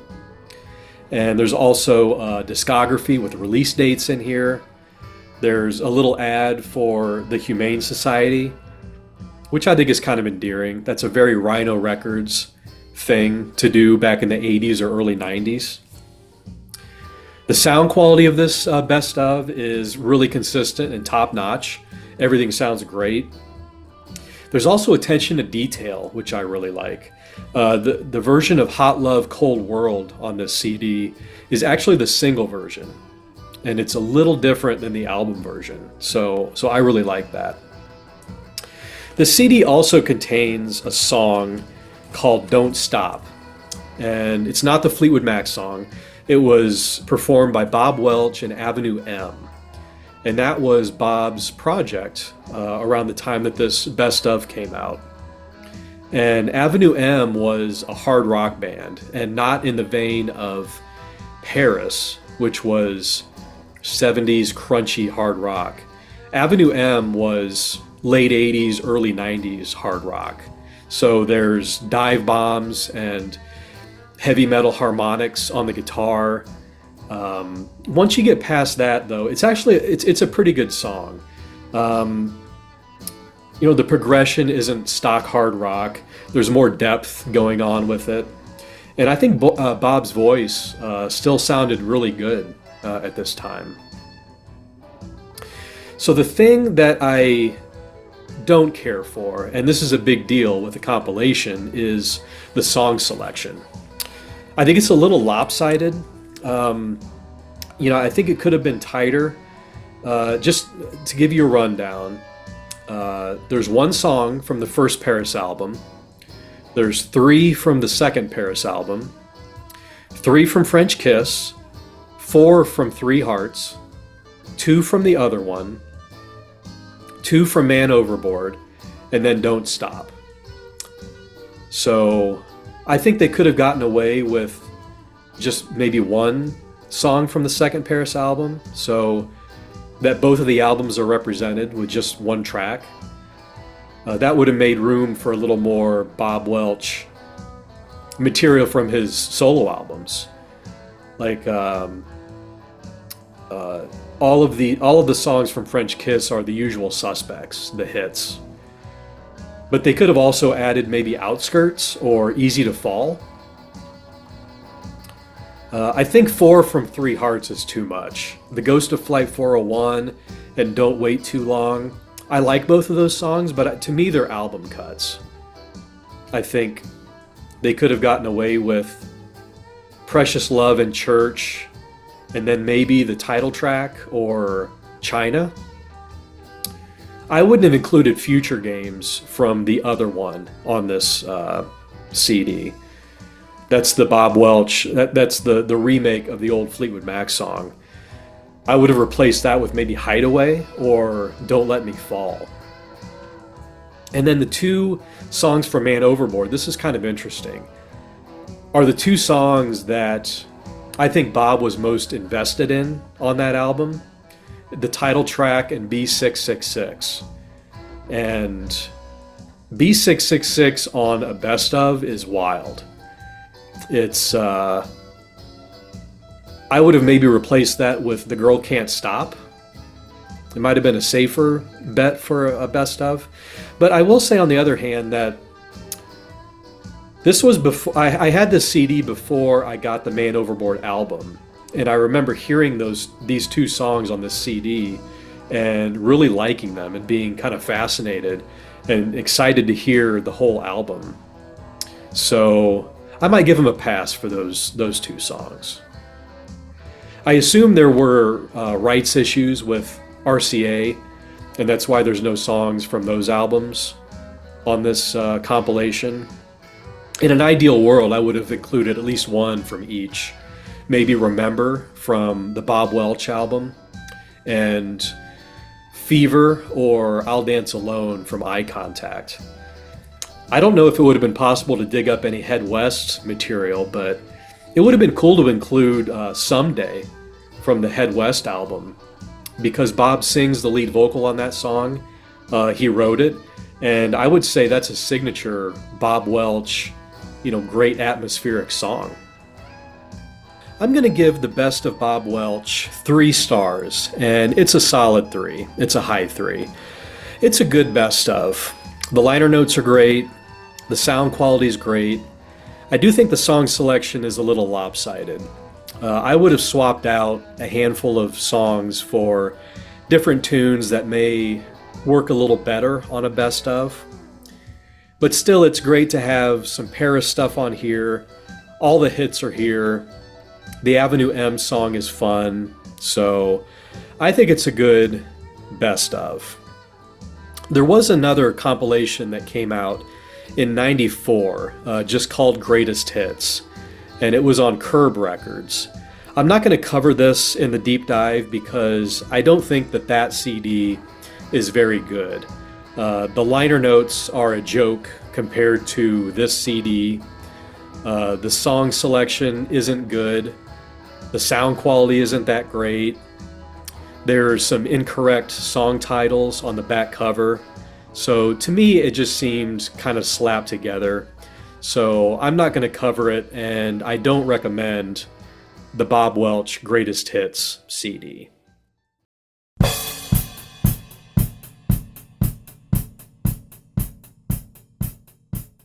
So the next album is probably the biggest head scratcher in the Bob Welch catalog. And this is Bob Welch Looks at Bob. The ex-Fleetwood Mac Man's tribute to Bebop. Dramatic pause. His first new work since French Kiss. Dramatic pause. So he's leaning into the Fleetwood Mac connection on the cover, and his first new work since French Kiss is completely inaccurate because he had 5 solo albums after French Kiss. And here's the back. So the premise of this project is Bob talks about how he loved bebop music back in the day. And it seems like this is supposed to be a tribute to bebop music. And that's fine. It seems like something that Bob could pull off. He was always kind of jazzy with his music, with Fleetwood Mac and some of his solo work. But the problem is, this doesn't sound at all like bebop. It's basically electronica music, which is an umbrella term for, music with with electronic beats. And this came out in '99, so that was a pretty popular and trendy style back then. And I just don't understand the connection between electronica and bebop. If Bob Welch had an album called Bob Welch Looks at Punk Rock, I would expect it to sound like punk rock. I wouldn't expect it to sound like electronica music with, weird vocal samples. It's just a really baffling album, and this is an instance where you can judge a book by the cover. The cover is bad. I think it looks like it was done in Microsoft Paint. You've got the Bob Welch caricature on the front, and that's from his RCA years, which was a time when he was trying to squeeze out, really commercial pop music, basically. He was being very controlled by the label, I think. So to use, an image from that era doesn't make a lot of sense. He's leaning into the Fleetwood Mac connection hard right on the cover. And this is just a very baffling, strange album. So I'm going to go through this baby track by track. So buckle up. So 10 seconds into the first song on this album, the sound of it is pretty jarring. It's all synthetic electronic instruments, either programmed or from a keyboard. And Bob's vocals are heavily processed. And I don't think Bob needs auto-tune. And I think he did it for effect. They sound auto-tuned, and I think he was maybe trying to do what Cher did, where it's done for effect, but the whole thing really just sounds ugly. The first song is called Bird, and it's about Charlie Parker, and it's funky. It's got some decent guitar runs in it, but the vocal melody is just ugly. It doesn't sound good. And then some canned horns come in about halfway through, and it has bad sounding electronic drums. So not a very promising start. Next is My Funny Valentine and Milestones. It's kind of a mashup of those two old jazz tunes. And the jazz guitar on this song is pretty cool. The vocal is in a really low register, and it doesn't even sound like Bob. The sound is very in your face. It's very compressed and very hard on the ears. So just sonically, it's a chore to listen to. The next song is called Telepathy. This is a Bob original. It's got an upbeat electro pulse to it, and it's all instrumental. There's a lot of synth gimmickry in the mix. It's pretty cluttered, and I don't know how it relates to bebop music. There's some cool guitar work buried in there, but it's really overpowered by all this electro clutter. I think that you should either go for a cool jazz thing or do straight electronica. This is kind of at an uncomfortable spot in the middle of the two. Next is a song called Pretty Things. This is another Bob original. It's got Bob's vocals, and it sounds like a female voice, and they're kind of doing a dual lead. The electro drums are, it's kind of a laid-back jazz pattern. There's some good guitar in it, but there's not much to the song, and the vocals are just kind of scattered throughout. The next song is titled So It Rains, and another Bob original. Again, some nice jazz guitar. If you can say anything nice about this album, it's some of Bob's best jazz guitar playing. The beat is mid-tempo, kind of hip-hop. Bob's vocal is really low-pitched, and it's really not pleasing to the ear. But this song grooves a little like something off of Kamakiriad by Donald Fagen. So that is cool. The next song is called Live in Cherai.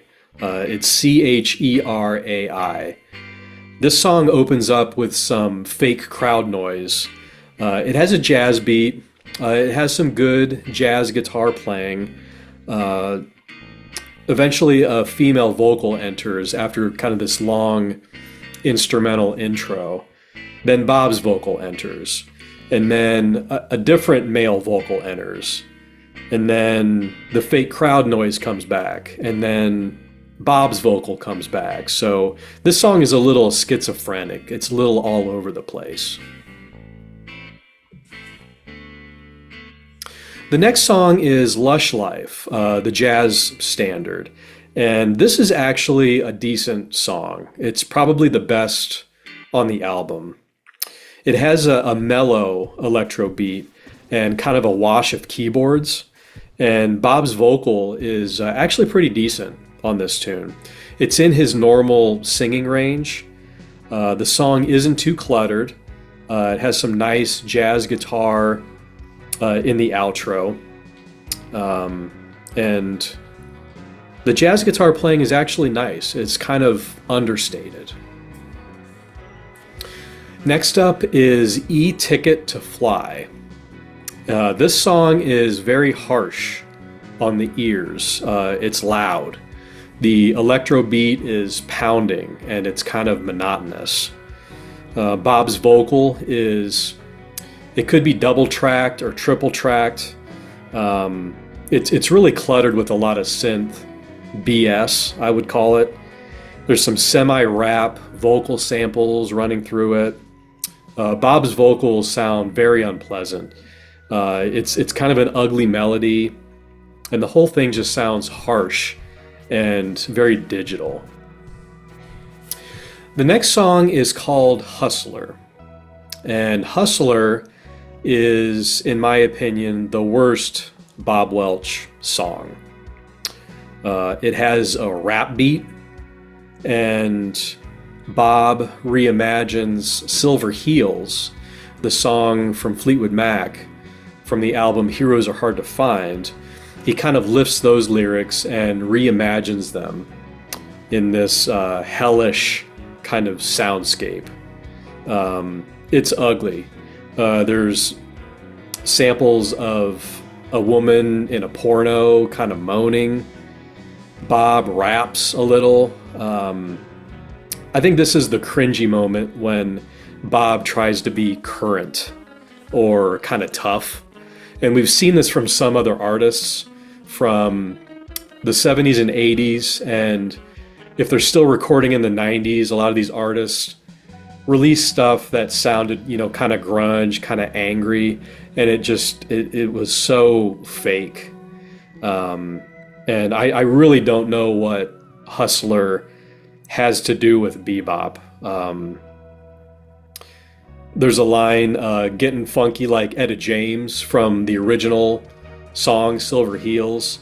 Bob sings getting funky like Kurt Cobain here. And it's just awful. I think this song is way beneath Bob. The song couldn't end fast enough. It really is bad. The next song is I Got Rhythm, the old Gershwin standard. And this is quite a contrast from the previous song. It's an electronica reimagining of I Got Rhythm. Bob does some scat singing, and he kind of doubles his guitar solo with the vocal, which I think is kind of cool. But I can't really tell if this song is good or bad because I feel like I need a brain scrubber after listening to the previous track. The album closes with Moody's Mood for Love, and this is an old jazz tune, so this is a cover. And it's a mellower approach. The electro beat isn't pounding like it is on some of the other songs, and Bob's vocal is actually pretty nice. He pulls off some challenging vocal runs. It's kind of like scat singing, but it's the actual vocal melody, so I think that's kind of nice. I'm going to give Bob Welch Looks at Bop a low 2 stars. I think if Bob had done this with a producer, a real producer, There is a credit for production to Alan Brand, but to me that seems like a fake name. I think that's Bob. But if he had done this with a real producer, a small jazz combo, and had some professional CD design, this could have been great. His guitar playing is a highlight, but he could have had others sing on the stuff that's not really suited to his voice. There's a lot of bad decisions on this recording. I think Bob doing nearly all of it himself was a disaster. Lush Life is really nice, but nearly everything else is poor. It's an E for effort.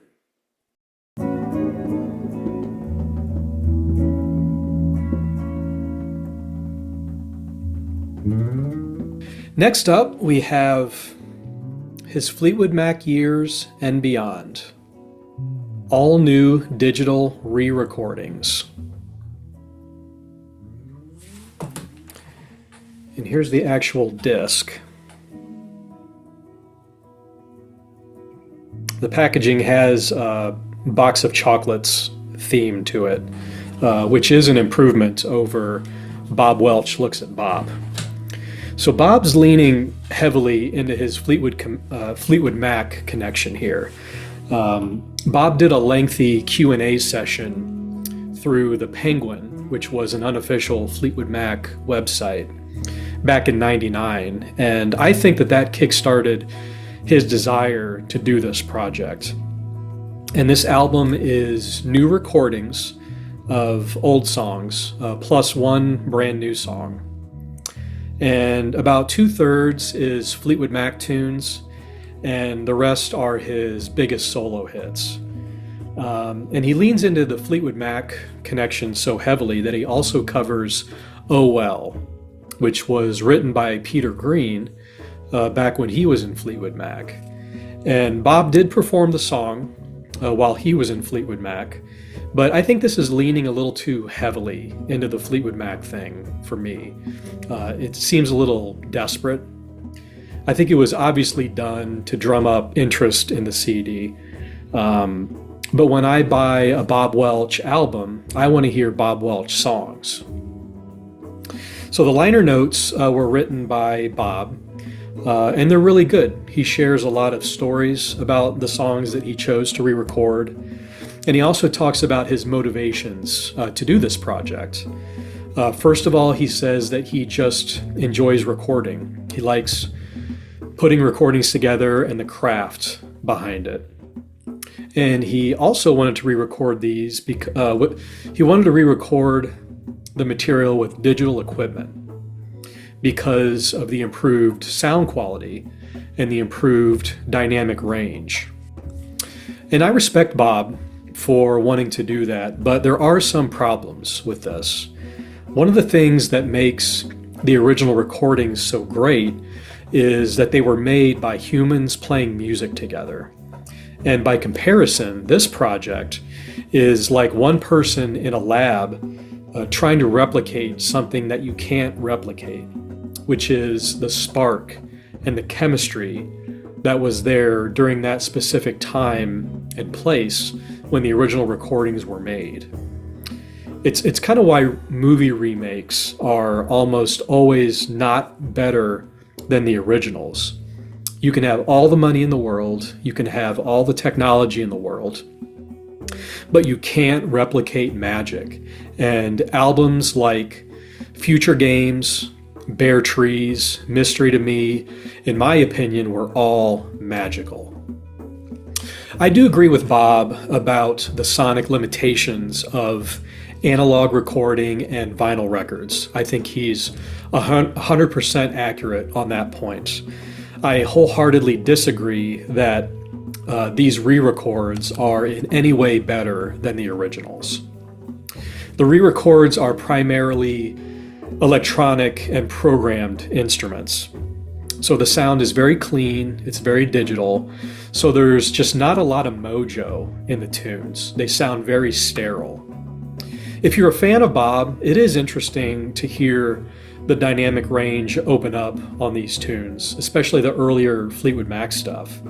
But what you sacrifice doesn't really make it hold up to repeated listens. The fact that the original recordings aren't pristine is what gives them character and what gives them atmosphere and sometimes even a little mystery. The CD opens up with Oh Well, and this is the full version, and it's followed by Future Games. So there's about 18 minutes before you get to the third song on the CD. And I don't know why Bob did the full version of Oh Well, because the back end of the song is this long, semi-classical piece that was never performed live, as far as I know. Some of the guitar tones are bad. It's this very solid state sounding guitar with digital effects. There's some keys trying to replicate some of the sounds in the original recording, but they sound really synthetic. And again, I don't fault Bob for doing this if this was in his heart to do. But it doesn't mean that it's enjoyable to listen to. And don't try to tell me that these re-records are superior in any way to the original recordings. The swirly guitar intro in Future Games is kind of cool, but when the song kicks in, it just doesn't have the atmosphere of the original. On the chorus, it sounds like he's using a vocal harmonizer, which I don't care for. In the second chorus, though, he combines the way he sang the vocal on the original recording with what he did with his remake of the song on the other one. So he has a kind of a dual lead vocal going on. And I do think that that's kind of cool. But 30 seconds of cool in a 9-minute song isn't really gonna cut it. On Revelation, it's obvious that he's using auto-tune on the vocal in the pre-chorus or chorus, however you look at it. And maybe it's done for pop effect, like Cher did. It was just a stylized pop trick that was used. But here it just doesn't sound good. And how cool would it have been if Bob had found some actual musicians in Nashville to help him do a re-record of this song with live instruments? On Miles Away, the intro is more of a rock stomp than it was on the original recording. And Bob sings the chorus in kind of a pretty way, and I'm not really sure why, because it's a very driving rock song. And in the original, his vocal is more forceful and more rock. Hypnotized is just so-so. On Emerald Eyes, Bob's vocal is heavily processed and or auto-tuned. And to me, it sounds like Robot Welch instead of Robert Welch. And then on Bermuda Triangle, Bob seems to have forgotten how the song goes. The drums are doing like just a straight 4/4 beat instead of in the original when they were a little more driving. It was snare hits on all the quarter notes. And the percussion in the intro is also a little off. Doesn't really sound right to me. Angel, I think, sounds pretty decent. It's probably the best attempt on this CD. It's pretty airy, and the guitar playing is pretty good. On Silver Heels, Bob sings the Kurt Cobain line that he did on Bob Welch Looks at Bob, where he repurposed the original lyrics for Silver Heels, and he sang Getting Funky Like Kurt Cobain. And he does that again here, and that just leaves me cold. Then we get to the solo material that Bob re-recorded for this. And on Sentimental Lady, the music box intro of the song is way too loud. And then when the song kicks in, it sounds bad. I think the mix is poor. And same for Ebony Eyes. The mix it sounds off to me. It sounds too loud and too busy. On Hot Love, Cold World, the programming, I think, is a little clunky. It doesn't really make the song sound good. And on Precious Love, his vocals are very processed, so it sounds kind of soulless to me. And even Church doesn't sound that good, and I really like the song Church. Bob sings the line, "I know why you cry," too early in the remake, and it kind of takes away from the lyric twist that the original had. The CD ends with a new song, and it's called Like Rain, and I really like this song. I think it has a mellow vibe. I think it's well crafted. The lyrics have some character. I don't really care for the recording of it, but I really, really wish that Bob had recorded this song at some point with a live band and with an actual producer, because I think Like Rain had a lot of potential.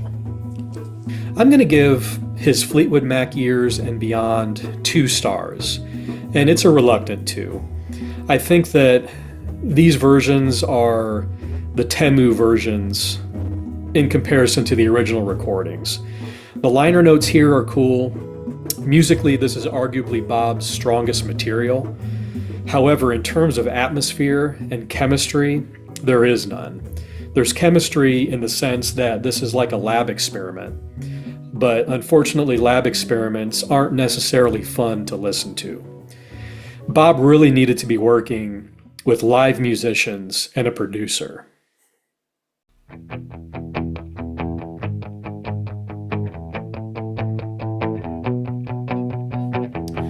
So for Live at the Roxy, I'm first going to talk about the video. So at the end of '81, someone got the idea to do a Bob Welch home video. And back in '81, this was still a pretty new concept. MTV had debuted in August of '81, and VCRs and home video equipment were still a pretty new thing. And this video was released in the States in the CED format, which was a short-lived and kind of oddball video format. It was kind of like an early Laserdisc, but the information on the disc was actually read by a stylus. So kind of an oddball format. I think the disc was sensitive to damage, so CED wasn't around that long. So I don't know if Bob brought this idea to the table or if this was part of his new contract with RCA, where the label said, "You've got this connection to Fleetwood Mac, let's exploit it." Because arguably it's just an excuse to get members of Fleetwood Mac together to give Bob's career a boost. Mick Fleetwood also had a solo album out on RCA called The Visitor, so Bob's connection with Mick probably enabled Bob to sign with RCA.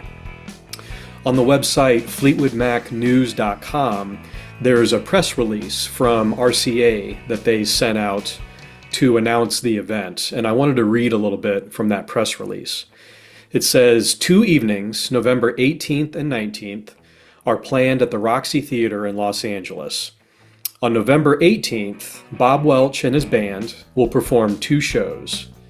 At 3 p.m. on November 19th, Welch will host an interview show with special guests, among them Mick Fleetwood, Christine McVie, and Stevie Nicks, which will be taped before a live audience.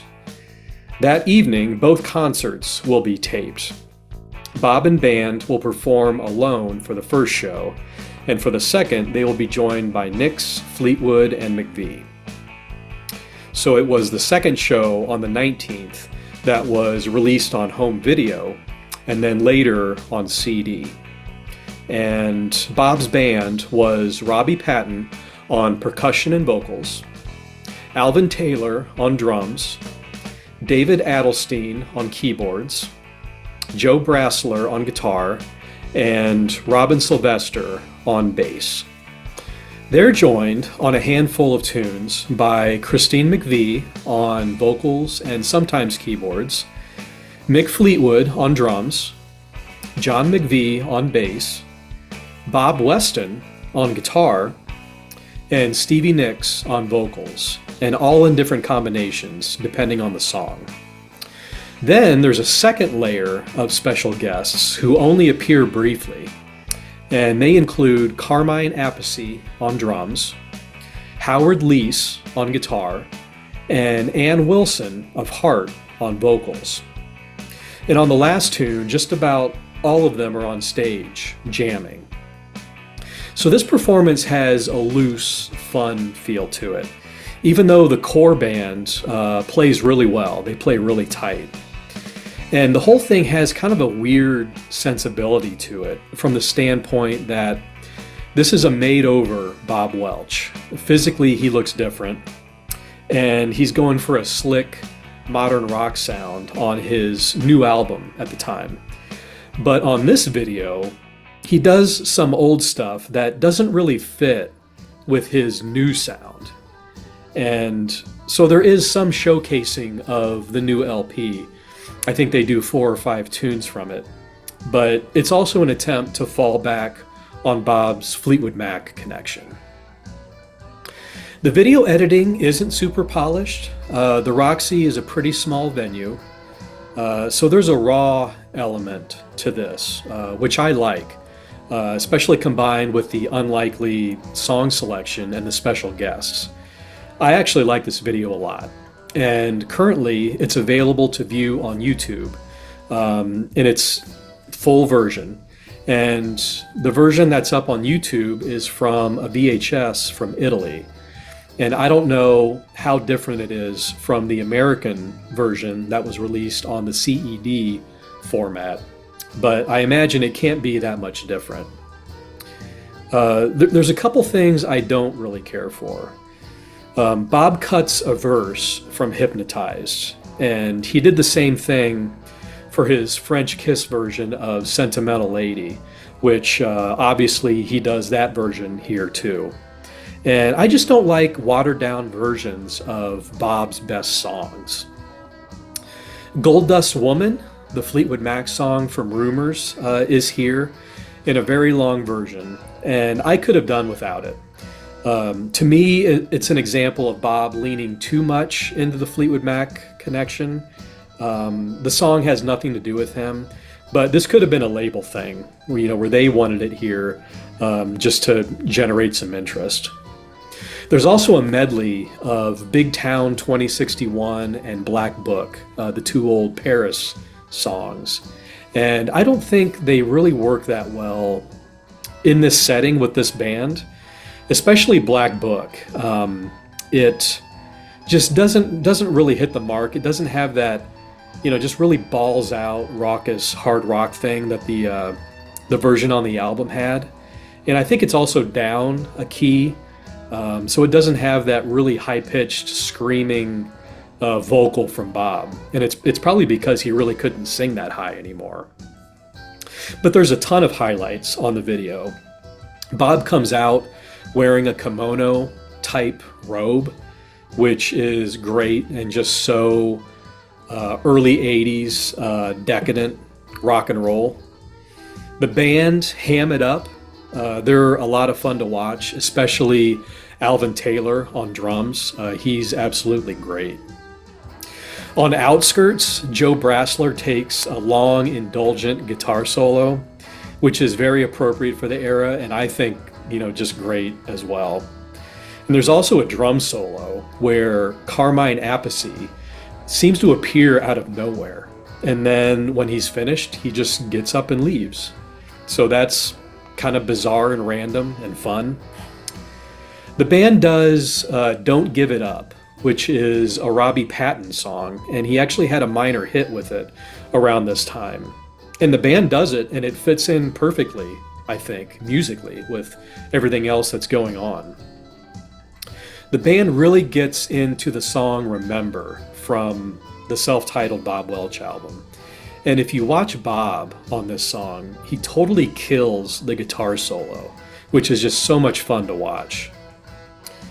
They play Remember Me, the old Fleetwood Mac song from the album Penguin, with Christine McVie singing, and Bob Weston, the guitarist from that era. And if you watch Bob, he's playing slide guitar and he's got a cigarette hanging out of his mouth. And to me, he looks cooler than Keith Richards. It's just a really great moment. They do Rattlesnake Shake, the old Fleetwood Mac song, and that's just pure fun. And the night ends with a blues jam with nearly everybody on stage, including Ann Wilson from Heart. And Ann Wilson and Robbie Patton trade lead vocals, and they're basically just singing gibberish. And if you remember the end theme song from the show WKRP in Cincinnati, the song that plays during the end credits, that song is this really cool sounding driving rock song. And I don't think I realized at the time when I was a young kid, but all the words in that song are literally just gibberish. They're not even words, they're just kind of syllables that sound cool and rock and roll. So Ann Wilson and Robbie Patton do the same thing in this blues jam, and it's just really fun. And Carmine Appice, for the second time, appears out of nowhere, just pounding the drums. So it's just great. So the CD, Live from the Roxy, has all of the songs from the video except for That's What We Said, which was from the current Bob Welch album, and the Blues Jam Closer. Unfortunately, that's not on the CD.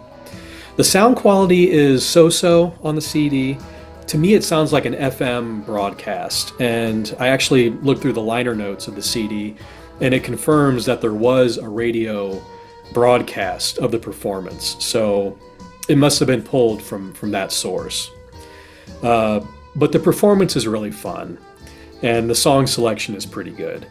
The CD inserts and back cover, it has some misspellings and some incorrect song titles, so that seems a little sloppy, but I can overlook that. And overall, the CD doesn't have quite the same impact that the video does, which I do recommend finding on YouTube. I'll give the Live from the Roxy CD 3 stars.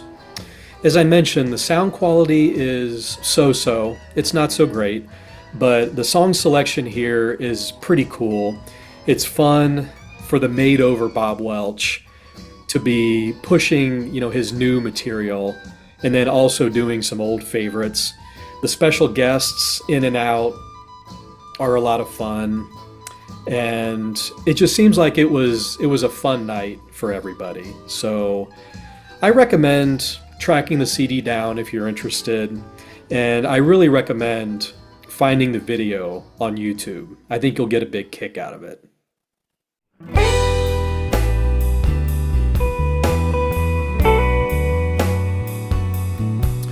The last album in the deep dive is his Fleetwood Mac Years and Beyond 2. And this is the expanded edition. This has a few bonus tracks. And as the title suggests, this follows in a similar vein as Bob's first, his Fleetwood Mac Years CD. It's re-recordings done by Bob with digital equipment. So everything is very clean sounding, very digital. And I noticed in the track listing that this CD actually has some new material. So I was hopeful and curious to hear the new stuff. And the CD opens with a new tune, and it's called Never Say Never. Off the bat, the canned drums don't sound very good. I just can't get past the sonics and the pristine digital sound. It just sounds so sterilized, and there's just not a lot of mojo or spark in the music. The lyrics also don't do that much for me.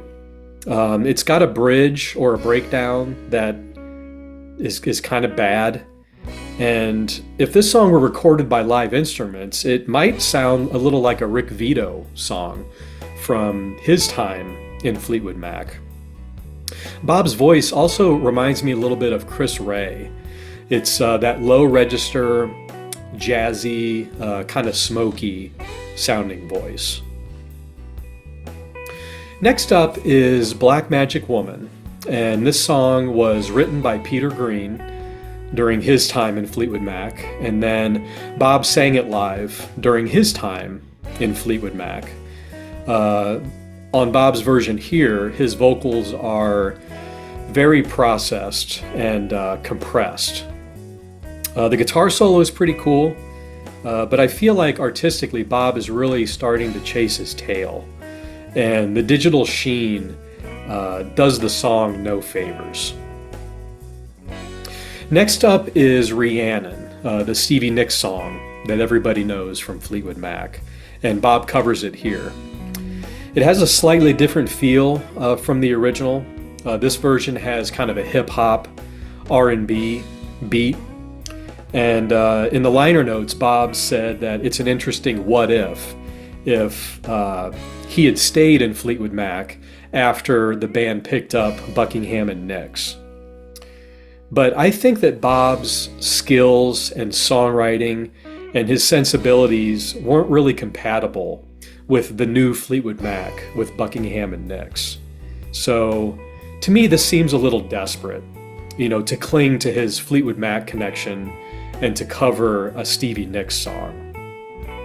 I think that it's cool that members of Fleetwood Mac, including Stevie Nicks, helped Bob out, with his Roxy project, Mick Fleetwood managing Bob's career. But to me, this just seems a little bit desperate. The next song, Two Sides to Beautiful, is a new tune. And here the lyrics seem forced.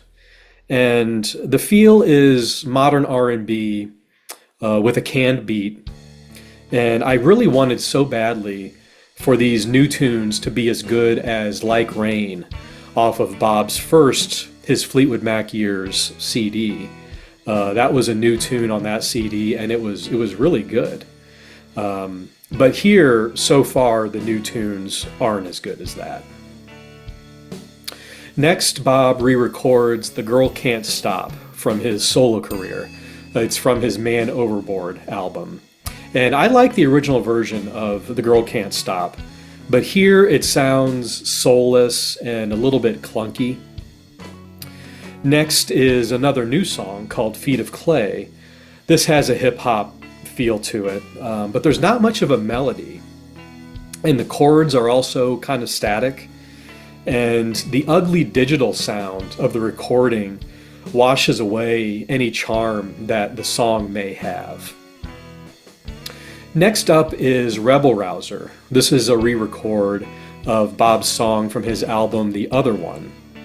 And his version here has lots of little differences from the original recording. The ending is totally different, and I think it would have been cool to hear Bob do this new version with live musicians, but I just can't get past the really clean digital sound and the bad sonics of this recording. The next song is Mystery to Me, and this is a new song, and to me this sounds like an exercise to write a song named Mystery to Me, because that's the name of a Fleetwood Mac album, and if you forget, Bob Welch was in Fleetwood Mac. So again, it seems a little like a desperation move. I don't feel like there was a lot of inspiration in the song outside of just the title. I feel like it was more of a songwriting exercise. Next we have World Turning. And this is a cover of a Fleetwood Mac song that Bob had nothing to do with. This song was on the self-titled Fleetwood Mac album from '75. That it was the first with Buckingham Nicks, and after Bob had left the band. I never thought that World Turning was a strong track to begin with, and so to hear Bob's cover of it isn't that exciting for me. In the liner notes, Bob again frames this as a what if. What if he had stayed in Fleetwood Mac? Maybe it would have sounded like this. But I don't get it. The next song is a new tune called Ray. And the lyrics are about Ray Charles and Bob's love for Ray Charles music. and I think sung by a different vocalist. This song could have been cool, and with a live band. It has an upbeat gospel kind of feel to it, and it's probably the best of the new tunes on this CD.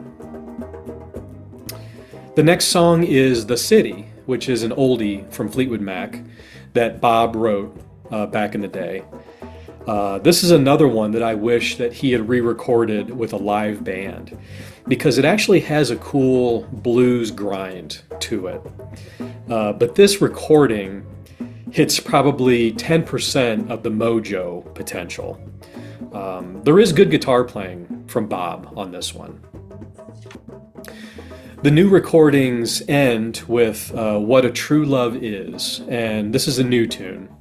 And it's a love song for Bob's wife, Wendy. It's mellow and a little jazzy, and the lyrics are pretty lovely, actually, and at times eerily prophetic also. So for me, it's kind of an uncomfortable listen, but it is heartfelt, and I do admire Bob for that.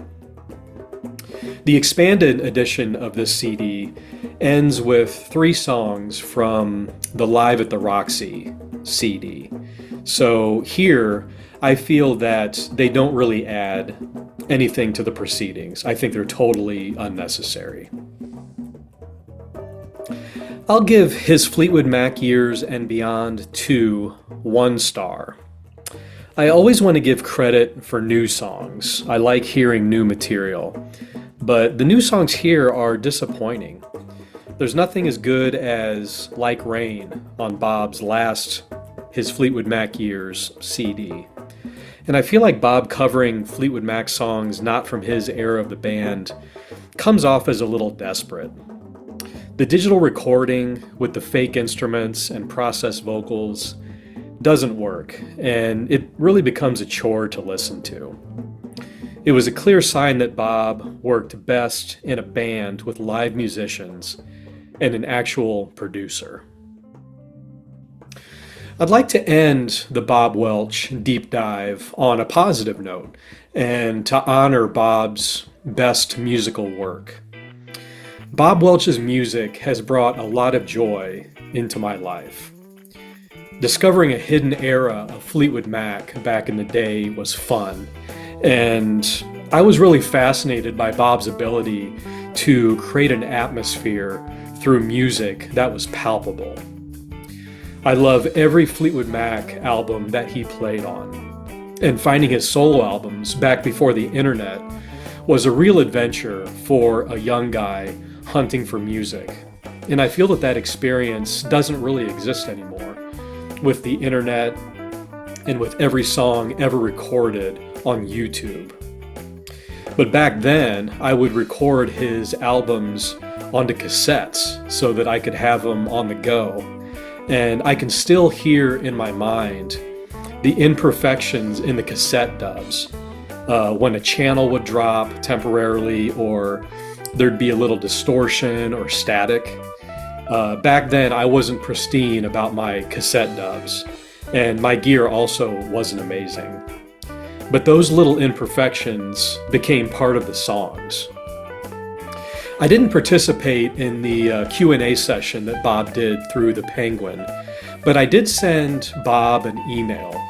He was pretty accessible online back then. So I sent him a message, and I don't have the original message that I sent him, but I expressed my appreciation for his music, and I mentioned that my uncle had recently relocated to Nashville to get plugged into the music scene there. And I told Bob how much I loved his song, To My Heart Again. And Bob did respond, and I saved his response, and it was from March 18th, 2000, and he wrote, "Thanks for the kind words. My advice to your uncle would be, watch out for the music business. It can be soul destroying. By the way, To My Heart Again was written not by me, but by Tom Snow, a great songwriter. Cheers, Bob Welch." And what a cool guy to do that. It was amazing to me because just 6 or 7 years earlier, there was basically no internet. I certainly didn't have it. And I was absorbing Bob's music like a sponge from albums I found in secondhand shops and at record shows. Back then, a guy like Bob Welch seemed like a million miles away. So to actually connect with him a little later for a minute was very cool. I wish I would have had the opportunity to talk with him or to interview him. He's a very interesting, intelligent guy, and unfortunately, he took tons of stories we'll never hear with him when he passed away. If you've made it this far, I want to thank you sincerely for watching. Thank you. I hope you found this informative and entertaining. And if you're looking to explore the recordings that I've covered, I hope that my ratings are helpful and this steers you in the right direction. If you like this video, I would appreciate your comments to let me know what you think, what albums you like or don't like so much, and a thumbs up on the video would be great too. And feel free to subscribe.